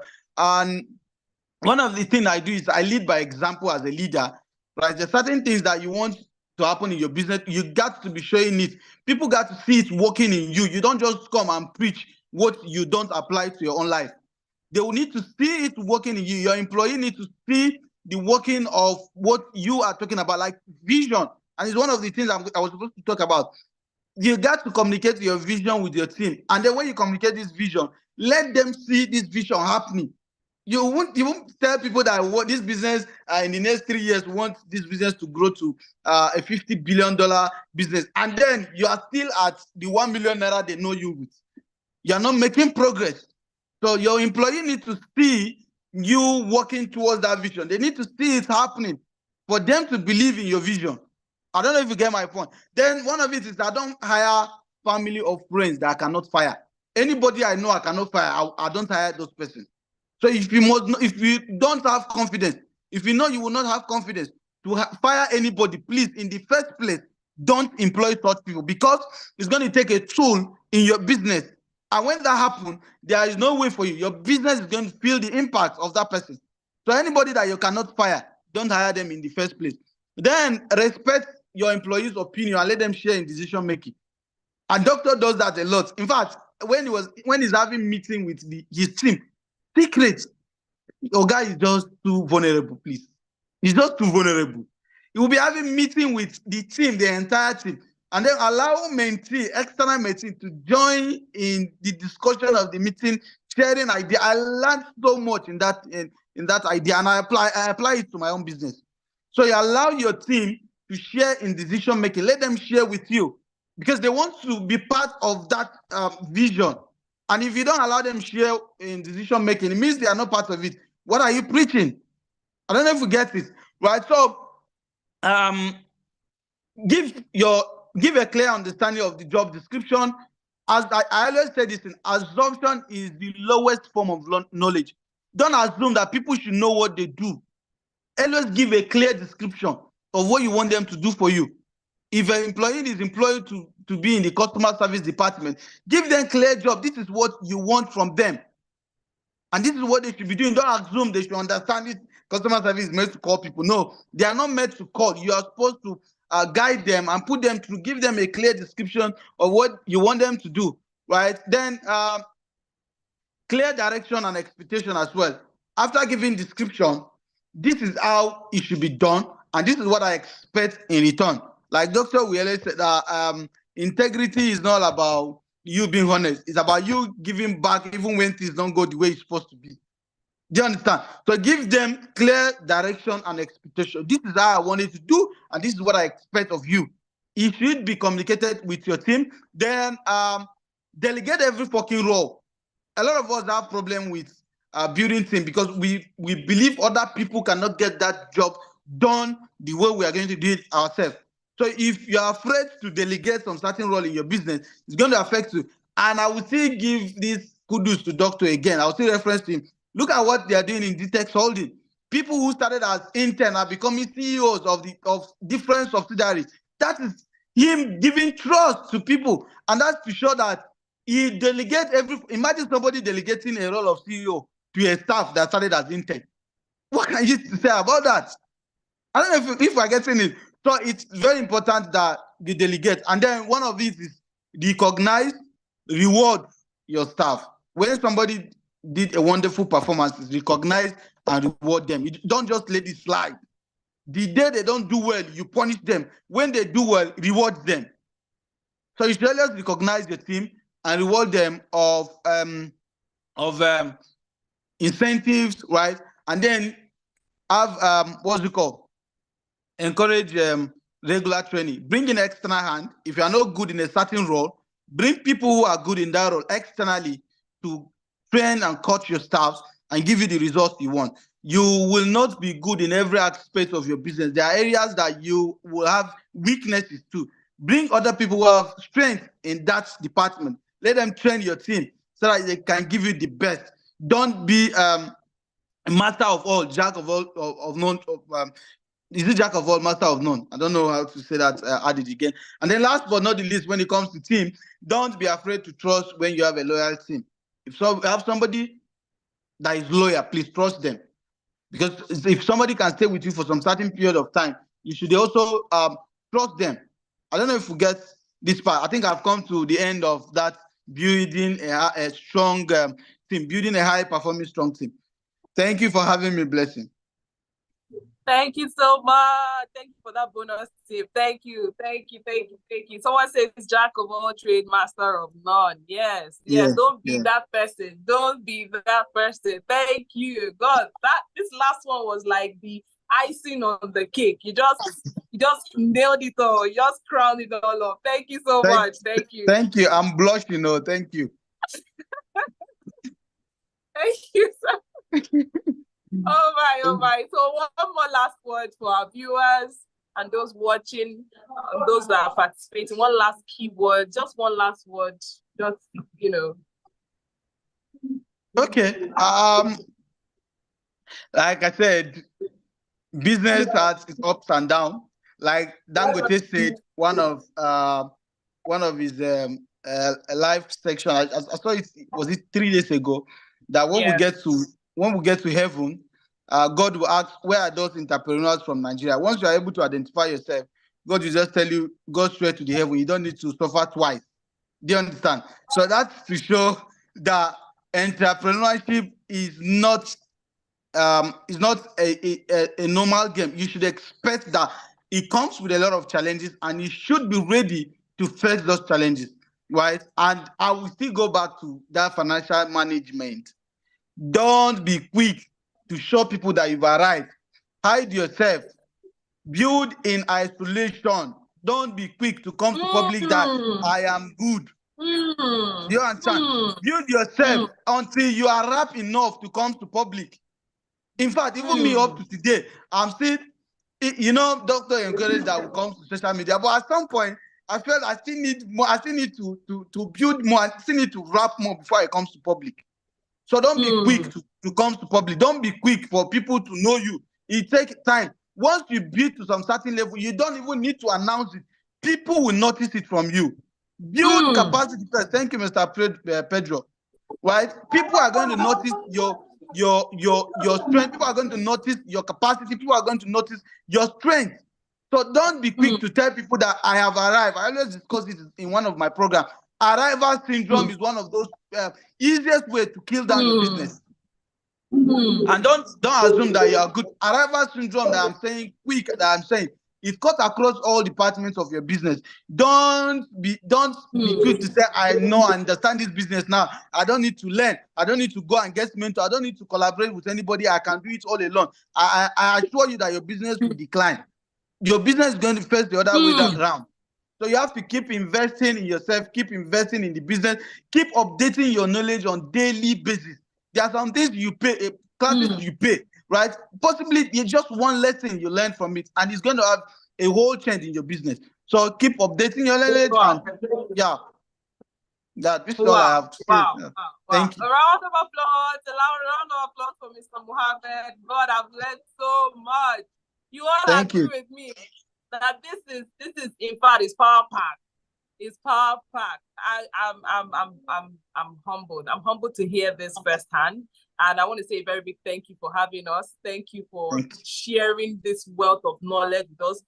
It will interest you that this knowledge he's sharing with us took him years of experience. Imagine if you had not met Dr. Stephen. Just imagine. Imagine. And see how his career has skyrocketed from the period he met Dr. Stephen to this very moment that we speak. And he's been able to share his wealth of knowledge. Thank you so much, Mr. Mohammed. Thank you so much. Thank you for having me, Blessing. So do I have other questions to answer again? Yeah. So if you have questions for Mr. Mohammed, please drop it on the chat box as we'll read it out later on. Or better still, you can follow him up on his social media handle he's on Facebook at Mohammed Dag. Just follow him up and then you can drop your question. Better still drop it here. He can answer it live later on as we proceed. All right. Thank you so much. Thank you. Thank you. So we are moving over to the next speaker on our panelist. I believe he's here in the person of Mr. Adebayo. Yeah, Mr. Adebayo. Mr. Adebayo Adegbe. Permit me, my sincere apologies if I don't pronounce the name very well. FCAFCI and Mr. Olapusi Kelvin Kayode, FCA. I can see Mr. Kelvin, he has been here all through. Thank you so much, sir. He was the first person I saw when I came on board. Thank you so much for staying with us. Mr. Adebayo, are you here with us? Is Mr. Adebayo here? All right. We can proceed with Mr. Adebayo, if you're here, please kindly signify. Okay, all right. Great. And it's Adefegbe. You don't need to buy some. All right, my sincere apologies, sir. It's okay. My sincere apologies, sir. I want to welcome you on this panelist session. So sorry for that wrong pronunciation. Mr. Kelvin, you're welcome. A beautiful evening. We've had an amazing session so far. So we're having the two of you on this panelist session. If you would, but before we proceed, I would like the two of you to introduce yourself, starting from Mr. Adebayo, then followed by Mr. Kelvin. So Mr. Adebayo, may we meet you, sir? Good afternoon, everybody. My co-panelists, I will not take it for granted an opportunity to be in this platform by DSA, Dr. Stephen Akitayo. Thank you. I hope people will give me an opportunity to share my experiences and their questions. My name is Adebayo Adefegbe. I'm an accountant, a banker, I've done a lot in auditing and taxation. I know a little bit of necessaries when it comes to even IGR for state government, that's internal revenue generation. But my passion ordinarily is enlightenment. I like to enlighten people about taxation. It's an area I believe we can do better as practitioners in that industry. As I said, I live in a guest hostel. My wife and 3 daughters. I'm the only man amongst them. So I get a lot of care and attention. And I love God. I think that just talks about me. All right. Thank you so much. Thank you so much, sir. You're welcome once again. Mr. Kelvin, may we meet you, please? Yeah, good afternoon, everyone. My name is Olafusi Kelvin Kayode. I appreciate the opportunity to be on this platform, and I do not take it for granted. I'm an accountant and a tax practitioner with over 10 years experience, and I'm currently the managing partner of Olu Kayode Olafusi & Co. Thank you very much. All right, thank you. So, from the previous session, we're talking basically, if you notice from the last speaker, Mr. Mohammed, he spoke about financial management. So in this session, we're going to be talking about, finance and funding. It's very important that you take your financial management very serious. The earlier you start, the better for you. So I have some few questions for you, Mr. Kayode and Mr. Kelvin. So I'll be asking simultaneously, right? I hope you're okay with that. I'll be asking simultaneously. So I'm going to be starting with Mr. Adebayo. The first question I want to ask you is, what are the most common tax compliance issues that startups face? What are the most common tax compliance issues that startups face? Thank you again. Because you have used the word startups, that means new. Yes. Maybe it's time and I want this to be like a foundational statement for me. Maybe it's time we go back to the basics. Okay. Let's start teaching civics and moral education at nursery and primary schools, because when you do that, part of your obligation as a responsible citizen is to pay your tax. And then we start teaching taxation in the secondary school, and in every higher institution, we make taxation an award certificate issue. That way, within 16 years, we will have churned out graduates that are very knowledgeable on taxation. We also know of the fact that, and this is the issue of which one comes first, is it the chicken or the egg? Do I need to pay my taxes before the government gets to use it well or be accountable? But I've also come to realize, if right now we have less than 30% of people paying their taxes, there isn't enough for the government. The next thing you say, what have they shown? But by the time we have about 80 to 90% of us paying our taxes, it becomes a lot easier to make government to be accountable. Having said that, we need to have a manual in whatever we do in life. Engage yourself in knowing. It's your responsibility to know. Don't leave it to anybody. It's good you will always need specialists, that is the accountants and consultants, but you need to know yourself. That way, it becomes a lot easier, even for that consultant to, because your consultant will be much more fruitful in attending to your needs if he sees that you are willing.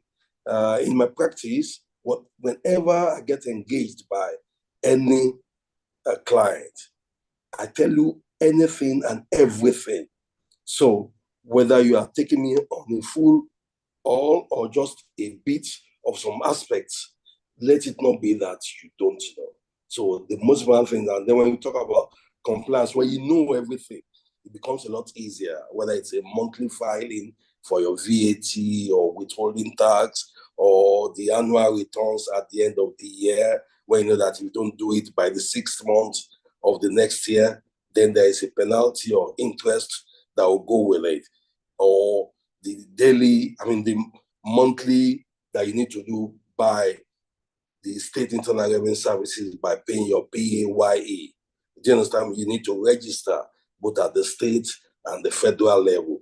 And if it's an enterprise, you need to register it with federal because your VAT is still necessary to be to file on a monthly basis. Thank you. Let me just talk about that. Thank you. Thank you so much. Thank you. You see, he went back to this basis of, tax, and, it's important that we know that as individuals, even as a company, we should take our taxes serious. So I have a question for you, Mr. Kelvin. Mr. Kelvin, I have a question for you. Can you provide tips for ensuring timely and accurate tax filing? Because you mentioned you're an accountant, right? So can you provide tips for ensuring timely and accurate tax filings? Are you with me, Mr. Kaido?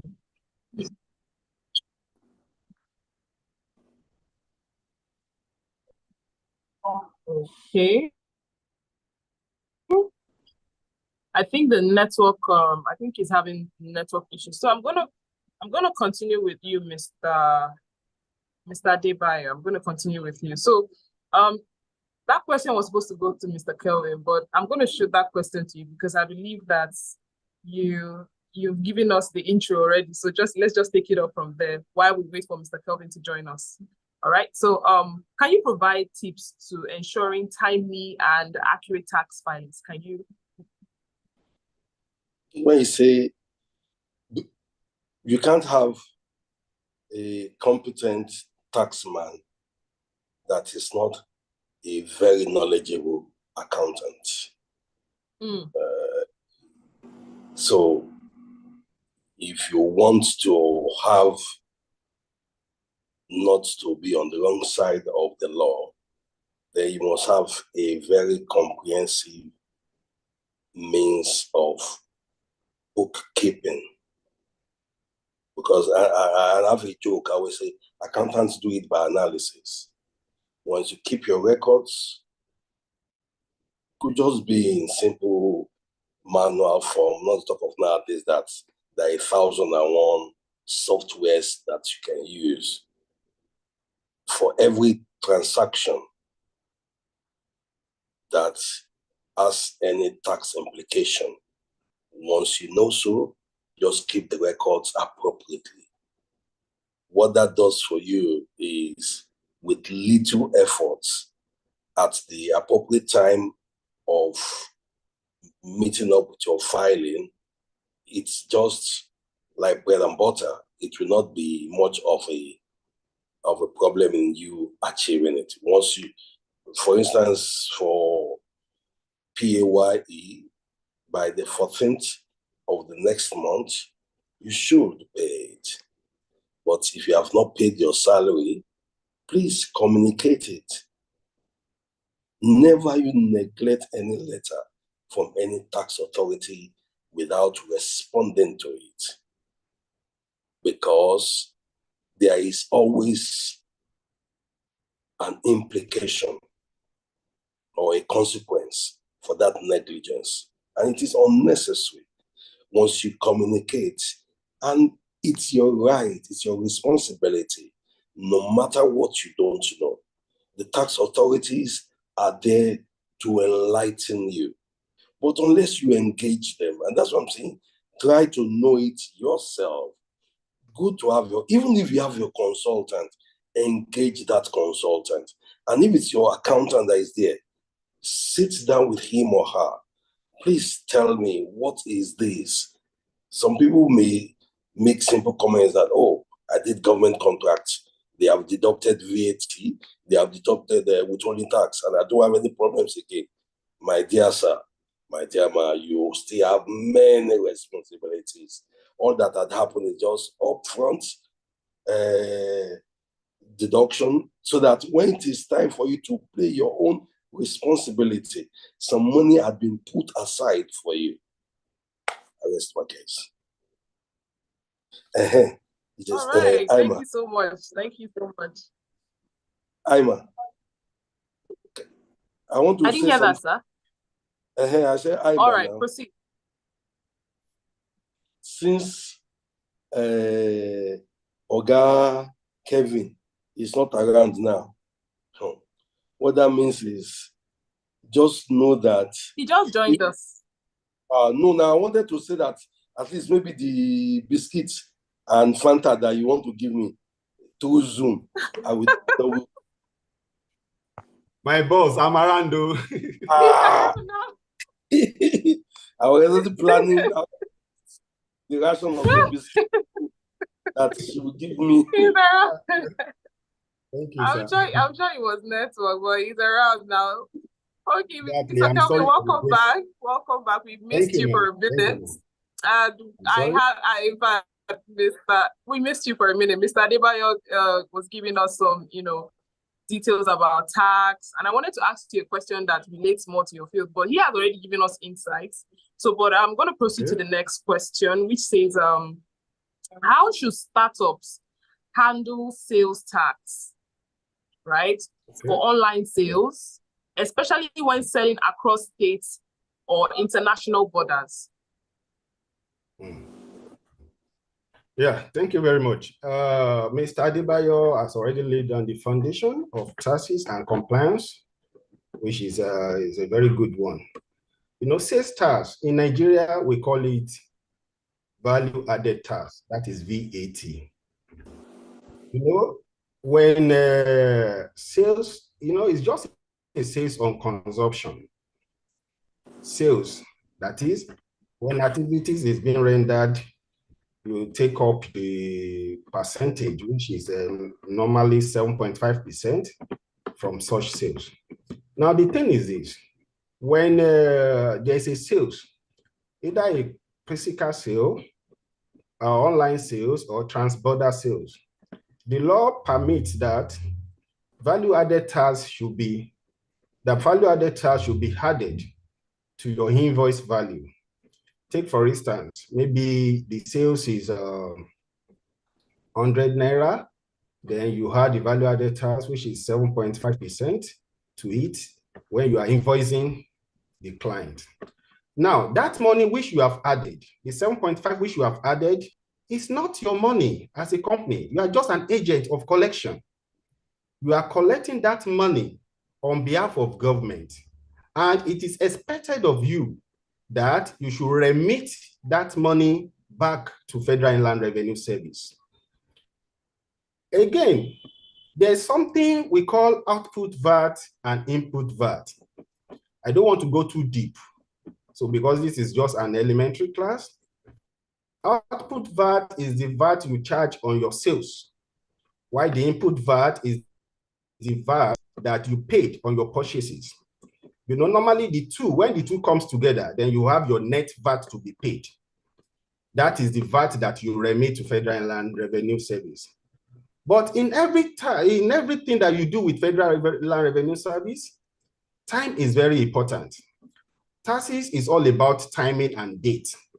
The law says that you should file your returns, that is your value-added tax returns, 21 days after the transaction. They take, for instance, now, all the transactions for the month of July.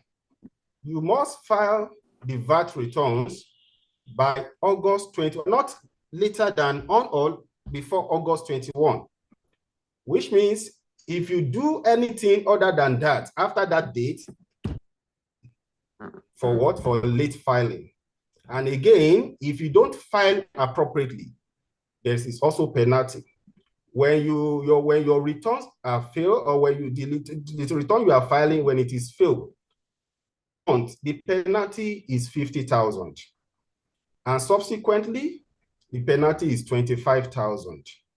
Which means, take for instance, now somebody that's supposed to file 10,000 naira as VAT, but you fail in your filing, definitely you are paying additional 50,000 as penalty for late filing in the first month. That is in the first month. And if it continues like that, that means 25,000 naira subsequently will be added. And don't forget, even that 10,000 naira, by the time you will be paying the 10,000 naira, it is possible that you are still going to pay interest and penalty on it, on that 10,000 naira. So in most cases, it is good for companies to know what to do and to know when to do it. When you know what to do and know when to do it, then there will not be problem. Even though you are going to engage the service of a consultant, having adequate knowledge of what the law says is very important. Like my Oga said, adequate knowledge of the tax law, when to do something and how to do it. Then if you are in doubt or if you cannot do it appropriately, then you can now be talking of engaging a tax consultant to help you out. Now, when you are transacting trans-border transaction, there's something we call non-resident filing. When you are having transaction with somebody or somebody that is outside the shore of Nigeria is having transaction with you. Take for instance, if the person that is enjoying the service is in Nigeria here, it is expected of that person outside there that is in business with you to add VAT to its invoice value.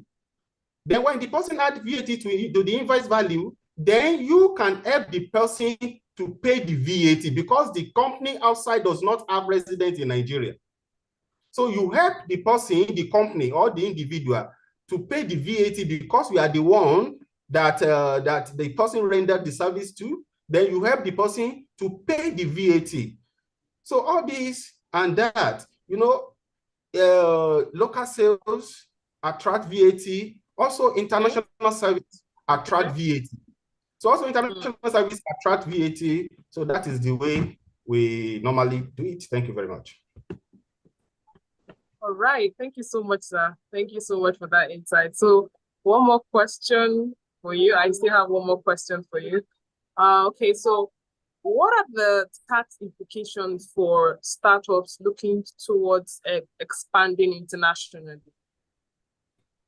Okay, when you are trying to expand internationally, one, you need to inform Federal Revenue Service that that the company is about to have international transaction, or you are trying to expand internationally. And apart from that, another thing that is very important that company must do after expansion is in the area of filing. There's something we call country by country reporting. Country by country reporting is just a kind of filing for the home-based company here when you have a partner, or when you have a subsidiary, or your parent company is outside the shore of Nigeria. And also we have transfer pricing. When you are dealing with international organization, there's need for transfer pricing, disclosure, and declaration. All these filings are very important. But before we can even be talking about these filings, you need to first write a letter to Federal Inland Revenue Service. Federal Inland Revenue Service needs to know that you are having an international affiliation, that there's something you are doing with company that is outside the shore of Nigeria, so that after then you will now the normal filing can now come into play. The filing, the country by country, and the transfer filing can come into play, and mostly it comes at the end of the accounting period. Thank you very much. Thank you so much. So, Mr. Adebayo, I have one more question for you. One more question, and then we'll call it a day. I had lots of questions, but due to our time, we're trying to manage time. just as we are managing our finances, time management is also important. You agree with me? So, Mr. Adebayo, I have one question for you, and it says, what are the best practices for financial records? Let me take that again. What are the best practices for maintaining financial records for tax purposes?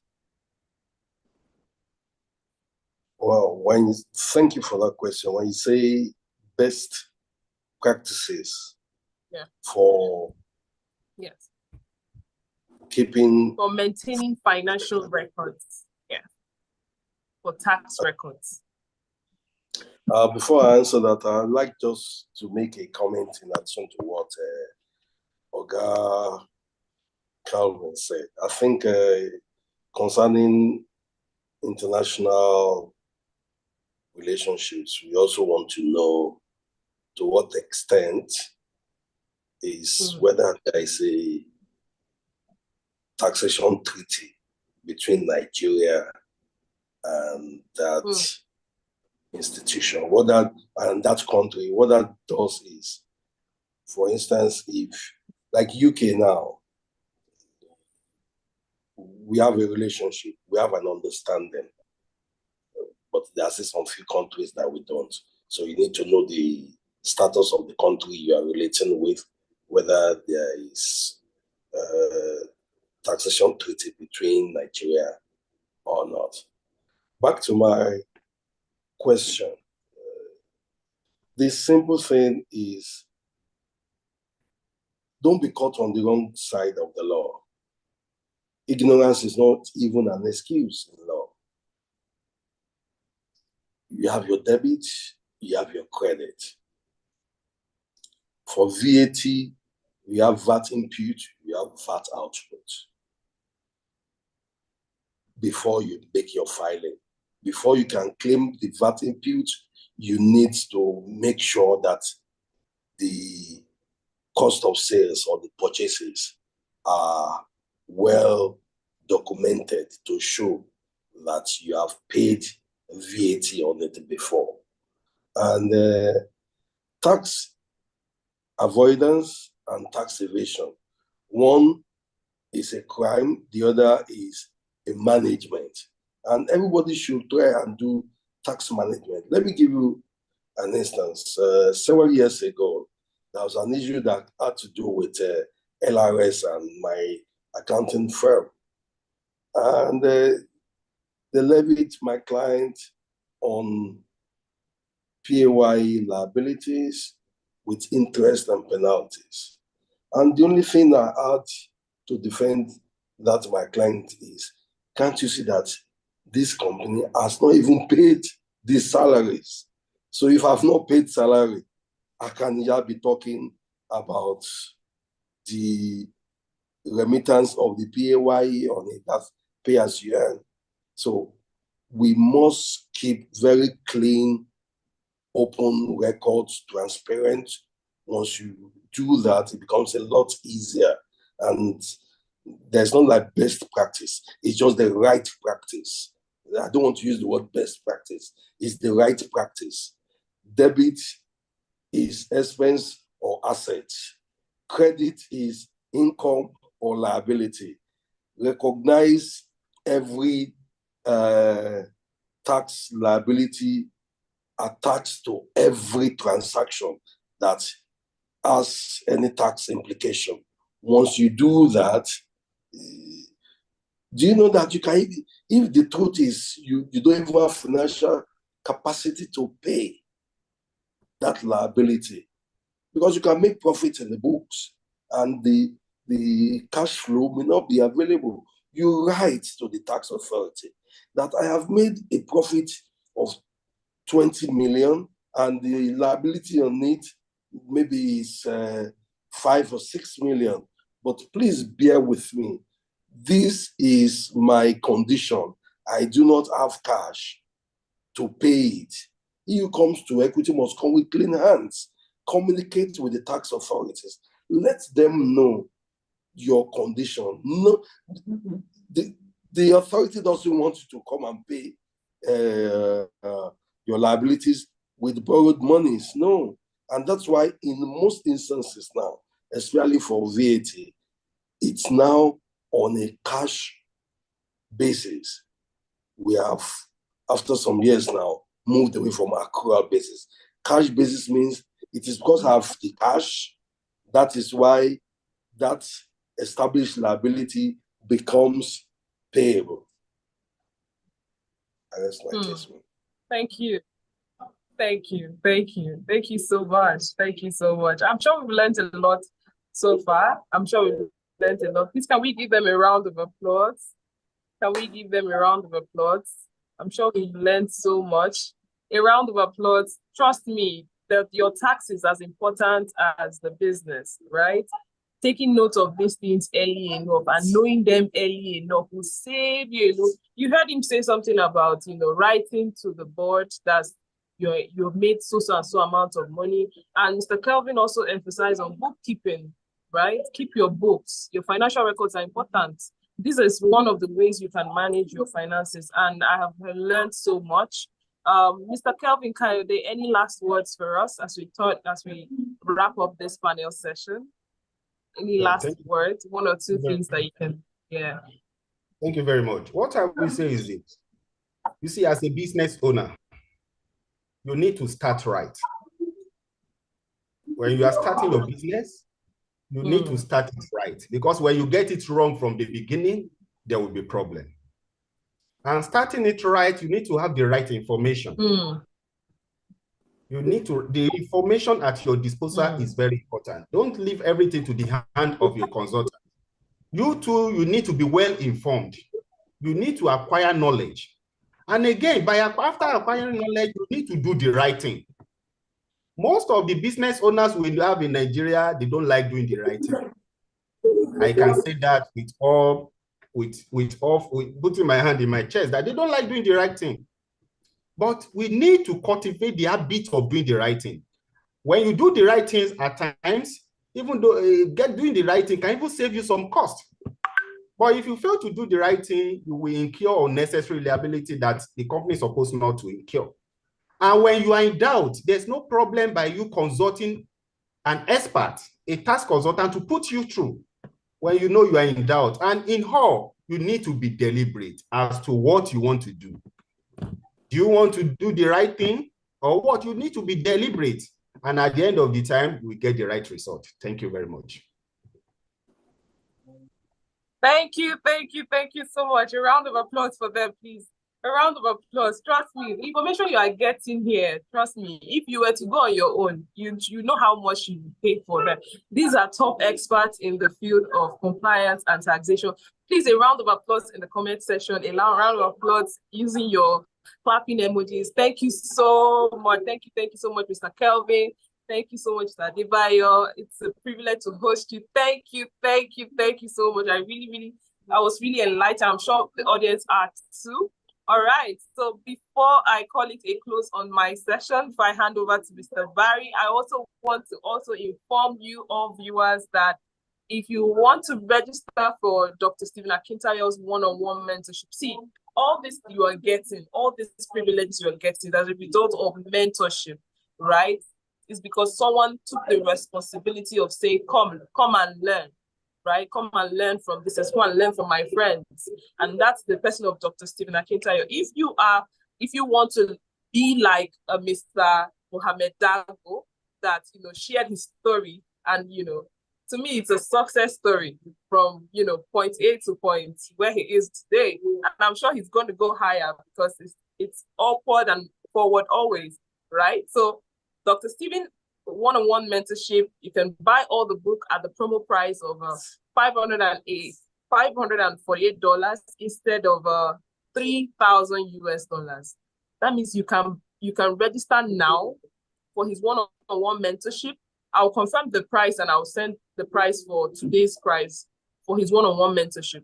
That's not the price. But if you want to buy all his promo books, you want to buy all his books on promo, instead of $3,000 US, you are going to be getting it for $548. See, look at the distance. Look at the discount rather. Look at the discount for that much knowledge. And if you must know, Dr. Stevie has written over 38 books, if not more than that, 38 books and counting. Over that. So try and get all this for yourself. And this is where I call it a wrap. Mr. Barry, thank you so much for. Thank you very much. Thank you. Let's give a round of applause for Ms. Blessing for a wonderful anchor of the session. Thank you so much.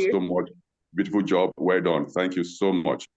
Okay, my distinguished ladies and gentlemen, we've come to the end of this wonderful 4-day expository knowledge-based sessions, right from day one, Wednesday, Thursday, Friday, Saturday, and then, of course, we come to the end now. Now, in order for you to sustain, you see, you must understand there are 3 levels to success. The first one is achievement. The fact that you won't register for this program alone shows that you have achieved because you have gained so much immensely from the program. The next level is attainment. Everyone can achieve, but only some can attain. Attainment means that you must constantly keep working on yourself, keep investing in yourself, keep learning, okay, to get better at what you do. And you cannot attain if you do not take advantage of opportunities at your disposal. One of such opportunities is for you to register with the Dr. Stephen Akintayo Mentorship Program, one-on-one. Okay? You also have the option of having a group mentorship with him too. If you're not this one-on-one, we have the option of having group mentorship with him. That's also allowed. And then we have the Stephen Akintayo University, online university. It's called the Wealth University. There are several courses there where you can go and take, and then it gives you deep knowledge of how you can attain. Okay? When you attain, you've not already come to the height of success. The most and very relevant part of being successful is sustenance, being able to sustain what you have attained over the years. So as I said, many can achieve. Some can attain, but very few can sustain. If you want to be among a few who can sustain, subscribe now to our mentorship program. Subscribe to the Stephen Akintayo University. Okay, the link will be sent on the chat box now, so you just click and register. And for those of you who want to improve your business sense, there's a program, there's a training on business sense by people who have grown their business from start to multi-billion-dollar organizations across the globe today. You learn from them how to build your business sense. You can apply such sense in building and growing your own business as well. All of these are available for you. Also, please, if you have not registered at the WhatsApp group, the Global Founders Conference WhatsApp group, please do so now, because all this information will be dropped on the group for you to see and then take advantage of them. We love you. Thank you for your time. Thank you for being all with us right from Wednesday to now, and look forward to seeing you in other subsequent programs. Have a wonderful evening, Nigerian time. Stay well and stay blessed. Bye for now, everyone. Bye. Thank you.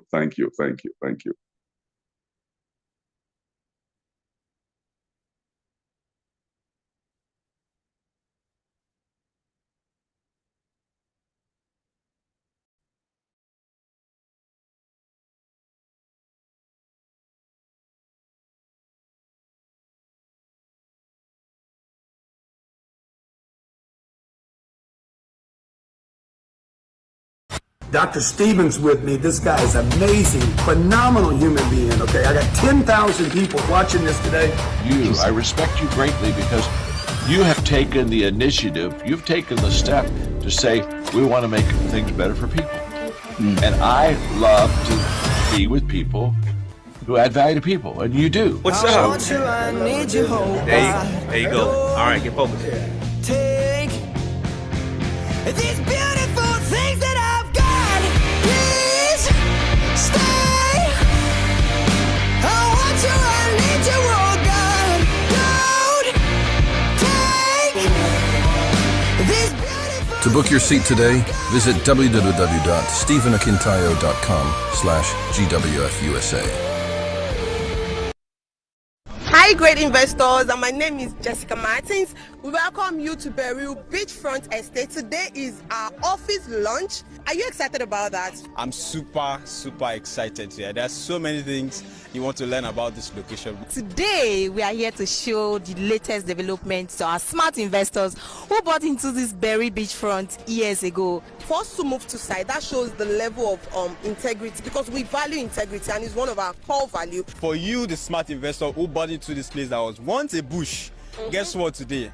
You have an estate close to the very popular, coastal road that is just passing through your estate. I know what a property that is close to a major road, what it means. Now, we had smart investors who invested in this property at 1.5 million. As I speak to you today, on average, we're talking about over 500% return on investment guaranteed. Last time we sold, we're selling at about how much? About 50 million the last time. Imagine the return on investment from 1.5 as at 2019, right? To now, this is 2024. Imagine the return on investment. It's massive. There is a beach, right? So it's just a stone throw. It's an exclusive offer, and for the first 10 people to call the number showing on the screen, you will be entitled to almost 50% discount on this property. So all you have to do is to call the number showing on your screen, and we'll secure a slot for you. Remember, you don't wait to buy. You don't wait to buy land, you buy land and wait. Remember, it's not far from the Dangote refinery. It's not far from the Lekki Free Trade Zone, Eleko Beach. It's important you note that it's payments that validate your slot. So call, take your slots, take in acres, because you see this coastal road, you're making money. Thank you. Bye-bye.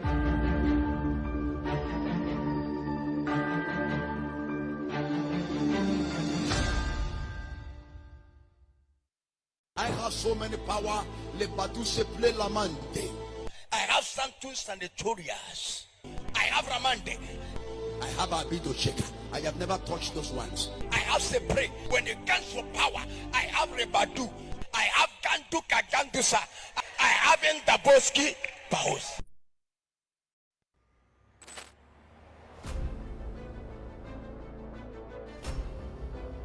Failure is actually quitting. That something didn't work does not mean you failed. You have only now failed when you what? When you quit. When you say, I'm not going to do it again. This is a wealth revolution. Global Wealth Festival is back again. Now in the USA. This is for $1 million masterminds only. You send too much. You are too shy. You are too shy for success. Today I found the event really informative. Privileged to be able to glean from. This is phenomenal. The Global Wealth Festival, which is taking place at the JW Marriott Houston downtown, 806 Main Street, Houston, Texas. Date 23rd to 24th August 2024. Time 9 a.m. Global Wealth Festival. Global Wealth Festival. Visit www.stephenakintayo.com/GWFUSA to book your seat now.